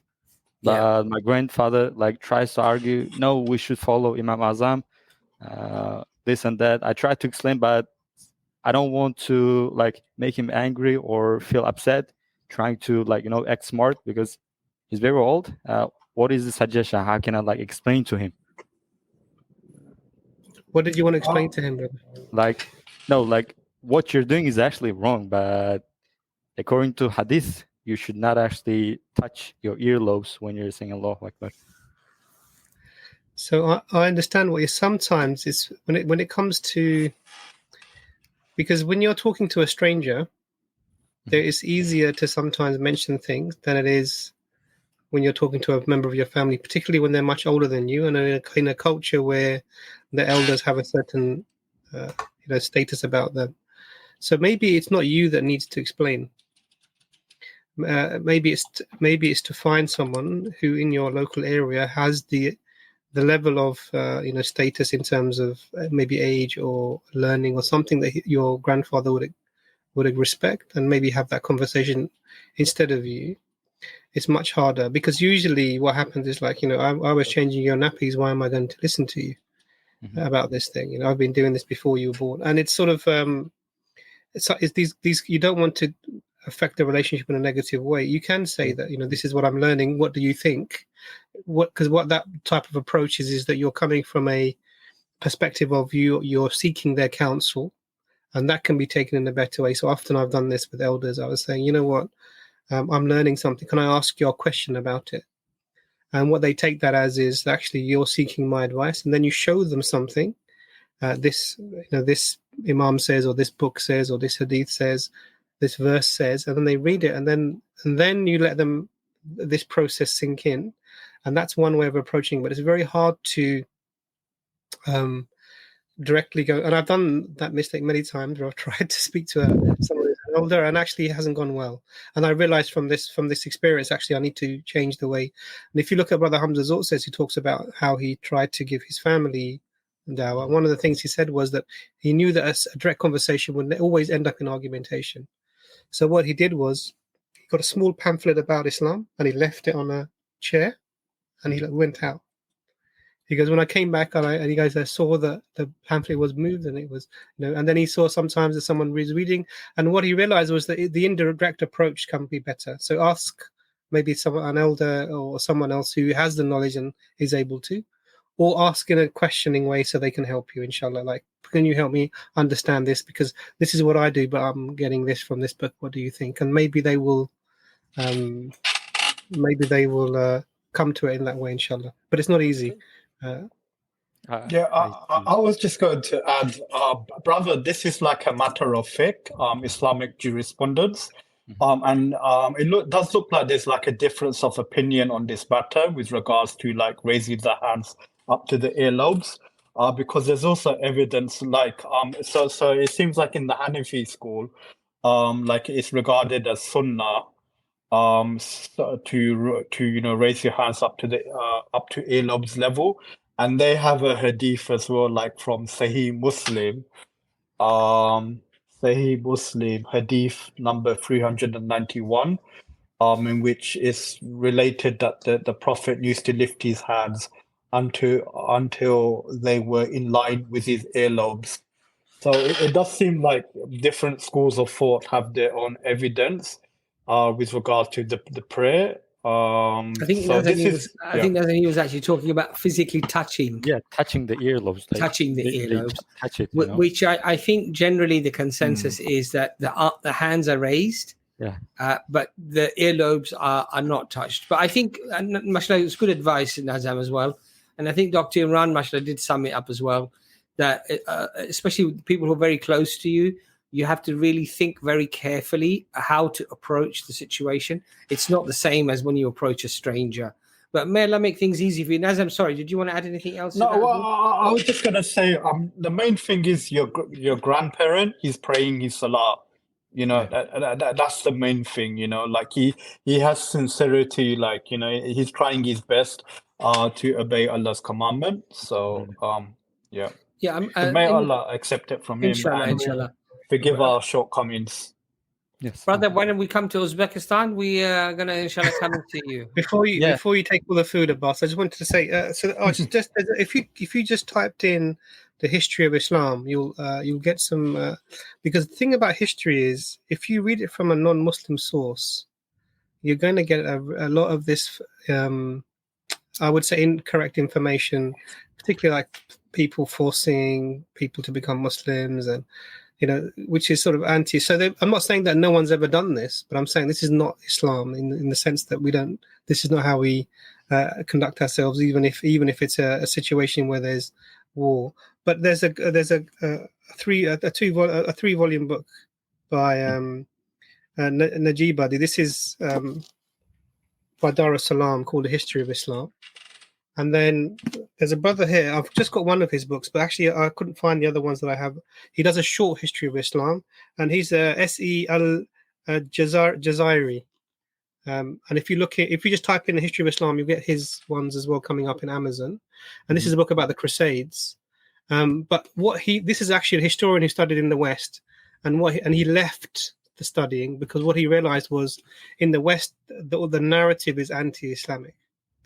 And so what he did was he's part of something called the Institute of Islamic History, where they write using the Muslim sources the history of the Muslims, which is important.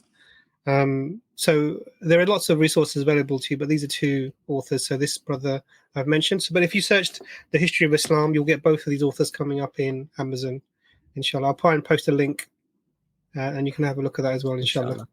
Brother, I hope that's been helpful for you. Yeah, what I'm going to do is that I will email you guys. So when you come to Bukhara, just email me. Inshallah. Just let me know. Inshallah, you'll be my guest. Inshallah. Jazakallah khair, brother. Thank you very much. Have a good one, guys. Bye. Alhamdulillah. He's setting up the trips, mashallah, already, mashallah. Well, I think, it's very important to, go and explore, mashallah, different cultures and do dawah there and taste all the nice foods there. I think it's very, very important to do that. So, Brother Shiraz, we're going to get you on next. Just give me a quick wave, inshallah, and then you can turn the camera off if you like. And we're going to get you on now. Brother Shiraz, welcome to the stream. Hello, assalamu alaikum. How are you? Wa alaikum assalam. My question is related to what's going on in the schools nowadays, where they're teaching kids about LGBTQ and whatnot. As Muslims, how do we go about doing that? I know, Brother Imran, you've dealt with this question before, but can you please quickly touch on it again, please? Okay, could you asking me specifically? So the context that I touched on, it was actually only one conversation I had in Speaker's Corner where a gentleman from America was asking about this. But in the school, it's different. And I think that I said in that video, which is over a year ago now, that this is going to implode. This phenomena will implode on itself, and it's happening now. If you look around the UK, I assume you're from the UK from the way you're speaking, brother. Yeah. So a lot of people are standing up and they're protesting, and there are groups set up specifically to help the schools navigate this. So one of the things that's important. So let's start with the basics. So first of all, for us, there's no doubt that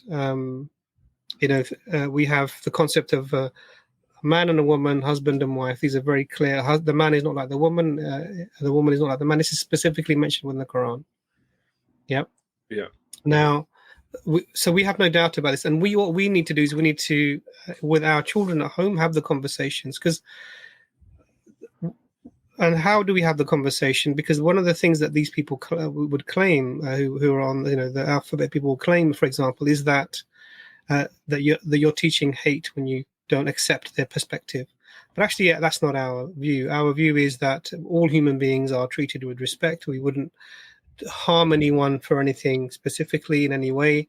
That's any punishments or whatever applied by the state for whatever crimes they deem are committed. And we're not talking about the legality of things. So there are things that are legal in this country that we disagree with on a religious basis. So alcohol, for example, we don't drink, we're Muslims.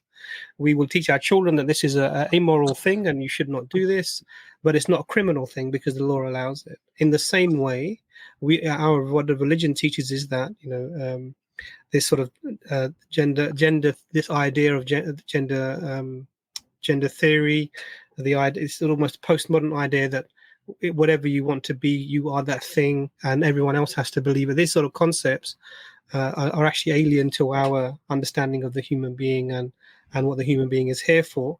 And so we need to educate our children about this. So one of the things, depending on the age of your children, that I do in my own home is we sit and we talk about this stuff. It's not easy. We talk about feminism, we talk about liberalism, we talk about even this LGBTQ and the issues with the concepts behind it. And what are the issues? The issues are the concept of what the human being is.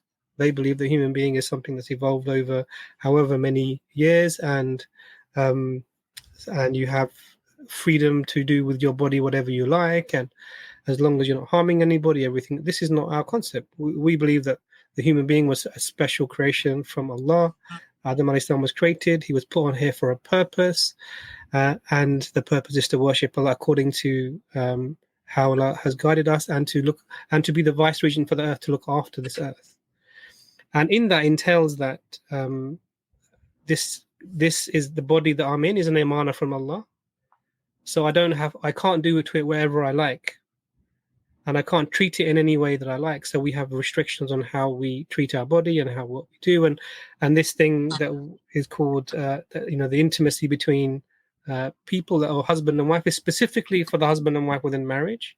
And even in that, there are restrictions. There are certain things you're not able to do and allowed to do, and it's important for us to sort of have a nuance about this. But really, just embody this. First of all, within your own home, you've got to be clear about it with your own children, and you'll be surprised at what age they're actually having these conversations with the children at school. You'll be surprised. They're very, very young, and they start off with we have to treat people nice, and they slowly sort of drag you into this sort of equality basis, into allowing everything. And you have to be very careful when you have these discussions. But specifically, what you can do with the schools, there are lots of groups in different areas where people are working on contacting the local authorities or the local school, and to ensure that we have our representation of our views as well. So for example, in our school, before they started teaching this RSE curriculum, they asked for parents to step forward to be like a small group that would give an initial view. So you volunteered for it. I volunteered for it. I went in, and then they showed us the materials. They showed us the lesson plan. They told us exactly what they were going to say. They wanted our view, and we expressed the views there that we don't want. I said, first of all, it's really important that we don't encourage normal psychological problems that children might have, anxiety, depression, whatever that might be, and label it with an LGBTQ type of diagnosis. Oh, you're not comfortable in your own body. Instead of someone's anxious and they're nervous because they've got an exam, or they've had an argument with a friend, or they're feeling upset and lonely, but label that anxiety with a label related to are you confused about your gender types of things. So we shouldn't be encouraging diagnosis of people at all. The other thing is that we have to make a differentiation between legality and morality. The school can not teach morality. That's not the job of the school. That's the job of the parents. That's the job of the community of the parents who are within. It's a religious thing, and the children shouldn't be teaching that. They can teach legality. They can say, yes, this is allowed and that is allowed in this country. And you can, and this is where we have to have that conversation first with our children, so they're aware of this legality, but know that actually for us, this is not morally acceptable. And this is why we make that differentiation between, like I said, alcohol and is illegal. You can drink alcohol in this country, but for us morally it's wrong. And this is a similar type of scenario. So I would say get in touch with these groups that are doing this, and engaging with the local community, trying to get our perspective viewed, because we have we have the right for religious expression, and we have the right to be able to express our views, and we should be doing that. It's very easy to self-censor, and a lot of people are doing this. Until it will be something that it's your child being told or convinced that the reason they're feeling the way they're feeling is because there's a gender issue, then it almost will be too late. So may Allah protect all of the Muslims from this. But really get involved with this. So which area are you in, brother? What area are you in? Peterborough, Cambridgeshire. So I'm sure there's and you know about the school in Birmingham that reversed its decision. Yes. Yeah. So this is encouraging news, mashallah. And I think that more and more as the mainstream. So what's happening now is that the main sort of implosion is that women are standing up against this, because they're saying that we're being obliterated as an identity because of trans women are coming into our space, and we don't like it. They're taking over our sports, and we don't like it. So that they're also, and because of this, what you're seeing is that the false concepts of this ideology are being highlighted, and so there will be a time now of sort of robust discussion and debate, but we have to get to the state where we're influencing policy, And that's when we organize and we come together and we join these groups that are, in a calm, professional way, speaking with the schools, speaking with the councils, speaking with the parliament, maybe MPs, to affect the things, not because we believe in the ruling system, no, to affect the system, to make it better for the Muslims and our children, inshallah, in this sort of area. So sorry for the long answer, but I was trying to give you sort of an overview, inshallah. No, that's a brilliant answer, mashallah. So one point that I want to touch on is that you said that you discussed with your children at home. Is that before they were taught in the school, or was it? How does that work? So, because my children vary in age. Yeah.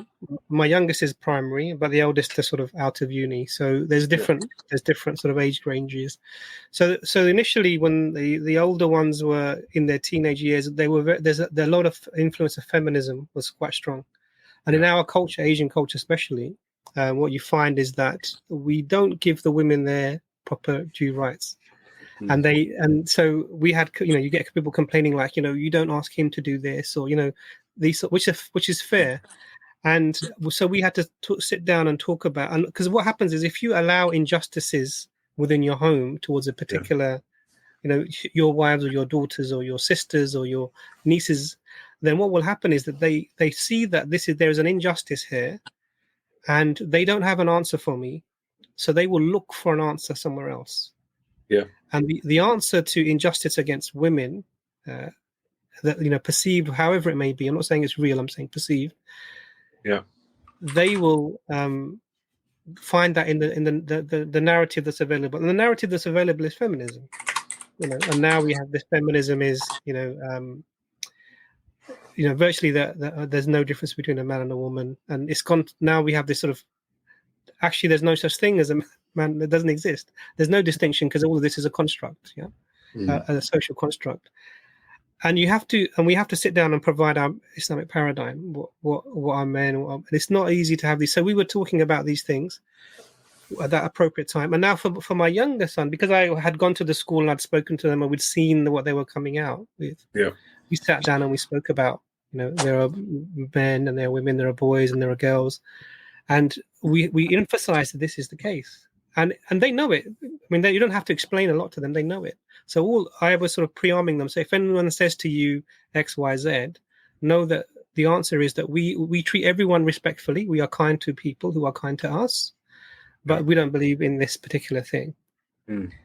And as long as they're not saying that to other children, but to the teacher when they ask, that's fine. If you start to say things to other children, people can think it's like bullying type of behavior. But you have to make them confident in their own ability to understand and articulate their thoughts. We should avoid self-censorship. It's not easy to do. And I think for a long time I was avoiding the topic because it is something that's very controversial and it can affect lots of aspects of your lives. But it's important to speak about it. So those conversations are nuanced, careful, and it might be that you just sit down with your son and you talk to him about how you should be looking after yourself and looking after your family members and the women in your life that will either now or in the future, or you'll sit down with your wife and your daughter and talk to them about the Islamic paradigm of womanhood and what's required and these sorts of things. Do you understand? Yeah. They're not easy, straightforward, and I may not be the best person because I've probably made mistakes in how I've done it because it was new. Do you understand? And there are probably people now who are much more nuanced at doing this and talking about these topics. And actually, I know that the area they're in Redbridge, there's a brother who specifically has classes where you can engage and he will help you to be able to communicate with the kids about these things. So things are much more advanced now. And inshallah, if what happened in Birmingham, if that can be replicated, then, this is a good thing, inshallah. Inshallah. I think one of the things, Shiraz, that's happened as a consequence of these things is that Islam, for a lot of people, actually, even the non-Muslims I'm talking about, has become very prominent in the fight against this type of, indoctrination. And even the haters have said, if I can say anything, the Muslims probably got that right, because they can see, as Imran is saying, it's imploding.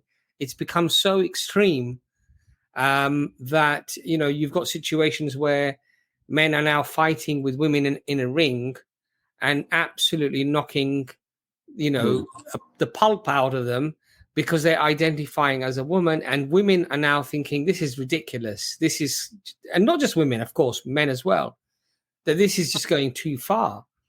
And so one thing before you carry, so this is the link that Brother Ayaz has posted. Yeah. This is the organization in the Ilford Redbridge area. But if you contact them, they may know of people in your area who are doing similar work.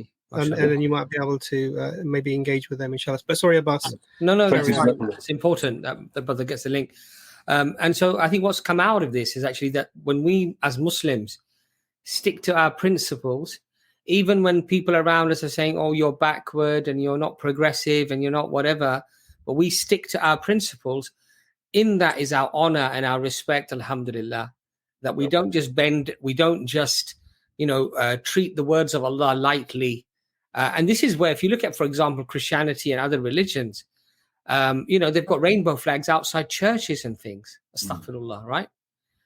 Which just shows you that, and people will not respect somebody who just sacrifices their principles in just to please the people or just to conform with the times. And alhamdulillah, most Muslims, I would say, have totally rejected this. Recently, I saw a video in Turkey where they didn't allow the Pride parade there, and they said that people would be arrested, and people were arrested.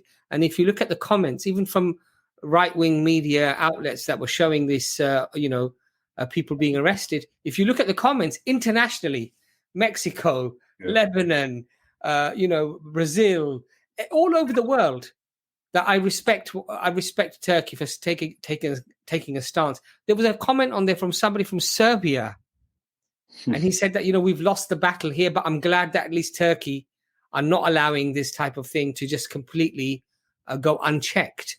And so there's a izzah, there's a quality that a Muslim should have, which is that whatever Allah has ordained for me, regardless of what the fashion is, regardless of what people might think of me, this is the right way, inshallah. This is how I'm going to lead my life. But Brother Shiraz, I hope that's been helpful for you. Very helpful. Thank you so much. Alhamdulillah, very helpful. Thank you for coming on. Thank you, Jazakallah. Assalamu alaikum. Okay, inshallah, we're going to get Brother Sam on next. Brother Sam, can you give me a quick wave? Thank you very much. We're going to get your next brother. You can leave your camera on or turn it off, whatever you're happy with. Sam, welcome to the stream. Assalamu alaikum. Wa alaikum salam, brother. Can you hear me, brothers? Yes, we can. Yeah, bro. So I don't have a question. I've got some information, and I'm just going to say, and you guys can take it how you want. And it's regarding Dawah as well. So have you guys been listening to the news lately in America? What's happening with the UFO stuff? They're bringing it out slowly and stuff. So basically, they've declassified a lot of stuff, a lot of papers from the 50s and stuff. And right now they're pushing to basically bring it out into the open.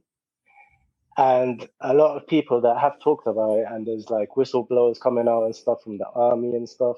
They're saying they have like magical technology almost, like flying saucers, everything is real.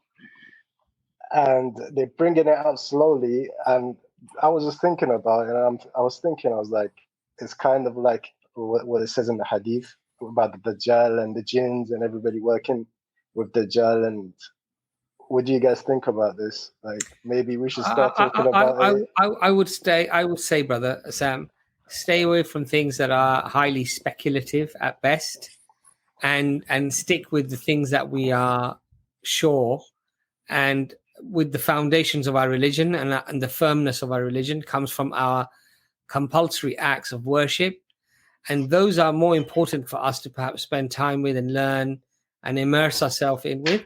Look, at the end of the day, if aliens were to land here in Leicester Square in the middle of the, London, and they said, we're aliens, we've come here, this is our spaceship. Okay, no problem. I have no issue with believing that those things exist and that they are there. That's not the point, bro. No, but I'm just saying, up until that point, it's irrelevant for me. How does it affect my life and my position with Allah subhanahu wa ta'ala? No, because imagine it does happen, right? We're all going to believe it and stuff because we're going to see it with our own eyes. But a lot of people are going to be deceived. But the point, Sam, is if... people need to know it's jinn and stuff. Yeah, but Sam, what I'm trying to say to you is that that's an if. The other thing I'm talking about is not an if, it's a certainty, i.e. Quran, Hadith, Islam, Yeah, of Allah. course, yeah. That's you see my point. So if we spend too much time contemplating on if this was to happen or if this was true, then how would it affect me? I'm just saying, for me, it's interesting to see some of those videos where they show these things flying over and pilots saying and other people saying, "Oh yes, I saw it," and the radar picks it up and everything. I find it very interesting. It may be true, it might not be true. I don't know. I suppose I would be very agnostic. No, that's not what I'm talking about, bro. It's about what's happened the last month. So they're having hearings in Congress. So like they're really trying to bring it out now. Do you know what I mean? It's like, so what do we do as Muslims with that then? Just tell me. I'm just saying for dawah, like maybe warn the Muslims if this is to happen, just so they know they're not going to be deceived and stuff. But That's what I meant. Sam, can I just say something? So it doesn't matter what they bring. It doesn't matter if. Sorry, you're muted, bro. You're muted. Can you hear me now? Yeah.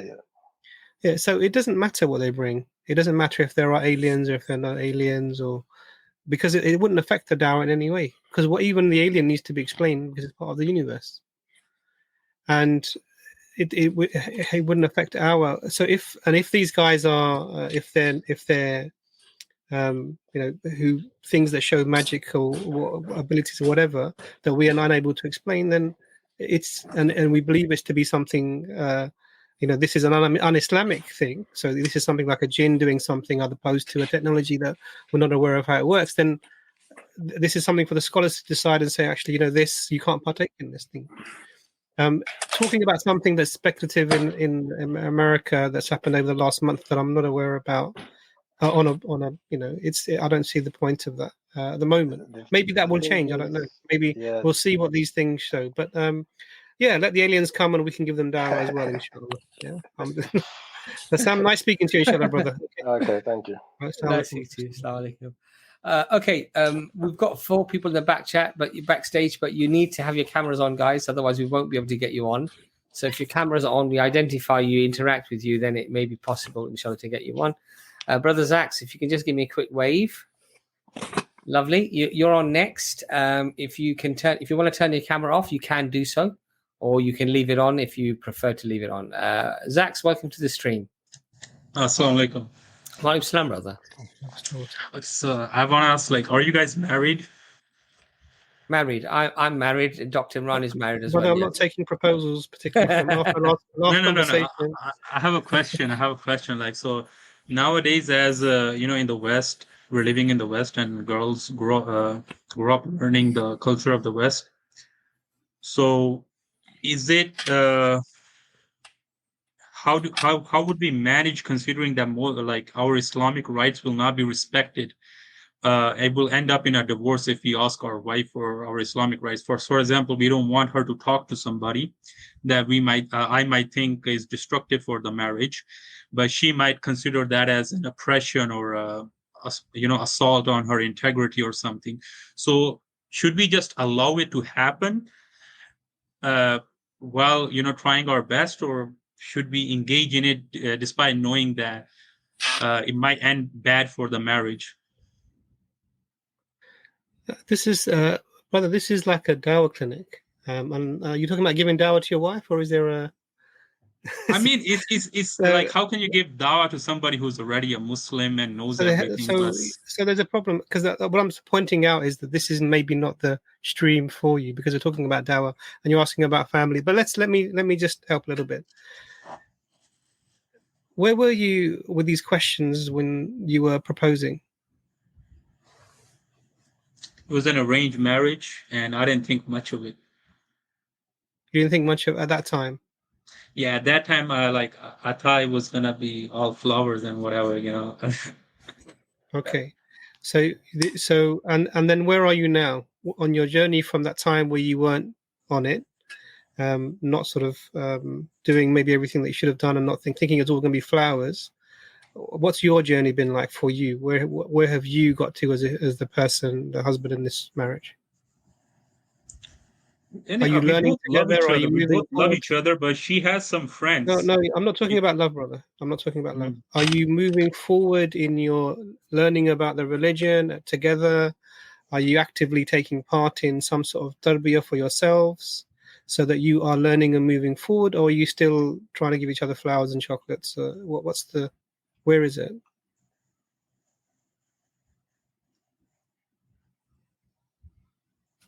Sax? I'm scared to talk to her, to be honest with you. You're scared to talk to her? Yeah, because I don't know how she'll react. How long have you been married? 6 months. 6 months. Okay. So what I would probably suggest then, there's a brother who Hamza also has been. Whereabouts are you based? Which country are you in? The US. Oh, perfect. So there's a brother that Brother Hamza also has been speaking to about actually husband and wife and how to establish a good, healthy Islamic relationship. And actually, he's based in the US, and he does specific advice around these sorts of things. And I think that it would be useful for you because I think there's a lot to unpack here, and a lot of it is very personal. I don't think to do it on a in public on a stream is appropriate. May Allah, guide everyone, including your wife and yourself, inshallah, closer to the religion and make you happy and together with each other. But there's a lot to go through, and maybe some steps to take. Now, what I will do is I will find the brothers. I will find the link from the YouTube video that brother speaks to the brother about. In that description, there is a link. Yeah.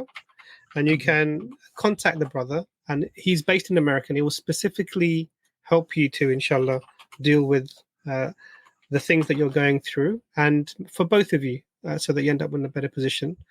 I don't really think here is the appropriate place for it. So let me just find that for you.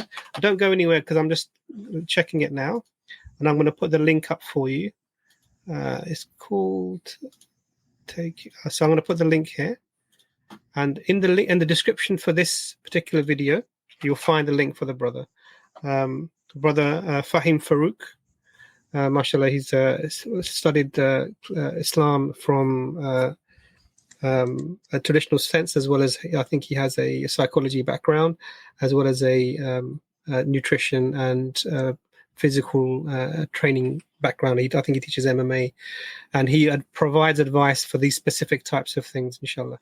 So, and from what I've just watched the interview, it's a very good approach, mashallah, and it sounds perfect for you. So did it come up? Did I post it? Yeah. Yes, I just put it on the screen. Yeah, perfect. So let me just put it up on the screen. There we go. So inshallah, hopefully you'll find that useful, and then maybe you can have a discussion with that brother who's based in the US, and hopefully you can attend some of his courses, or if he teaches online, he can teach you there, inshallah.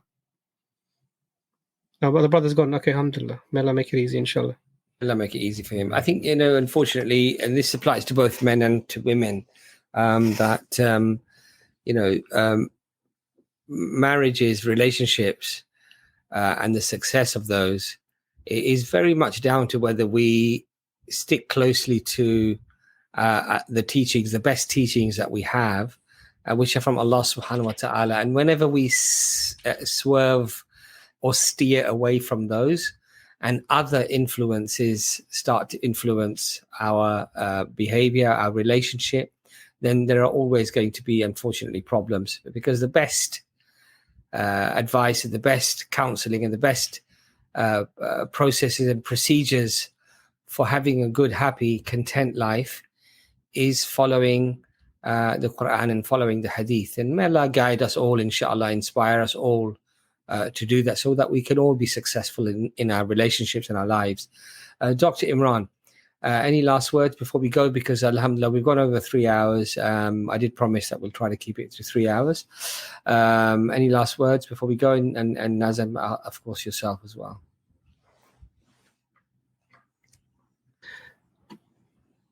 So there's a question. So I'd like to let's finish on a Dawah Clinic question. Sure. For Brother Nazim. Brother Nazim? Okay. This is the question. How to pin down Christians when they say God didn't die, but the flesh did? Yes. So what I normally say to this is that Jesus is a person, so it's not like he's divided up into flesh, and or flesh is something that's independent of Jesus. It's like when you say Jesus, it includes the flesh part of him as well. So it's not that God is sacrificing a human body to another God or to himself. But it's Christians say God died, so it means the self. Jesus died, and not. And then also, Nazam, if it's just the flesh and God didn't die on the cross, then it's just a body that's separate from the God part. So it wasn't God that died on the cross then, basically. Yeah, and also God could just simply create a flesh or create a body and just sacrifice that. There's no need for incarnation. Right. But when they say flesh, it still refers to Jesus, because otherwise they fall into maybe Nestorianism, where you divide Jesus up into two persons, where you have the human Jesus and the divine Jesus, whereas Orthodoxy teaches that Jesus is one person, who's the same person. The one person is both fully God and fully human. Alhamdulillah. I really appreciate it. I thought we'd finish on actually a Dawah question for the Dawah Clinic. Today's been more of a, it's been very interesting. So all I would say is that Jazakallah khair for your questions. They really help us to sort of think about things, and hopefully we've been able to help with some of the questions you've raised. May Allah forgive our shortcomings. Anything that's good is from Allah, and anything that's wrong is from ourselves and from Shaitan.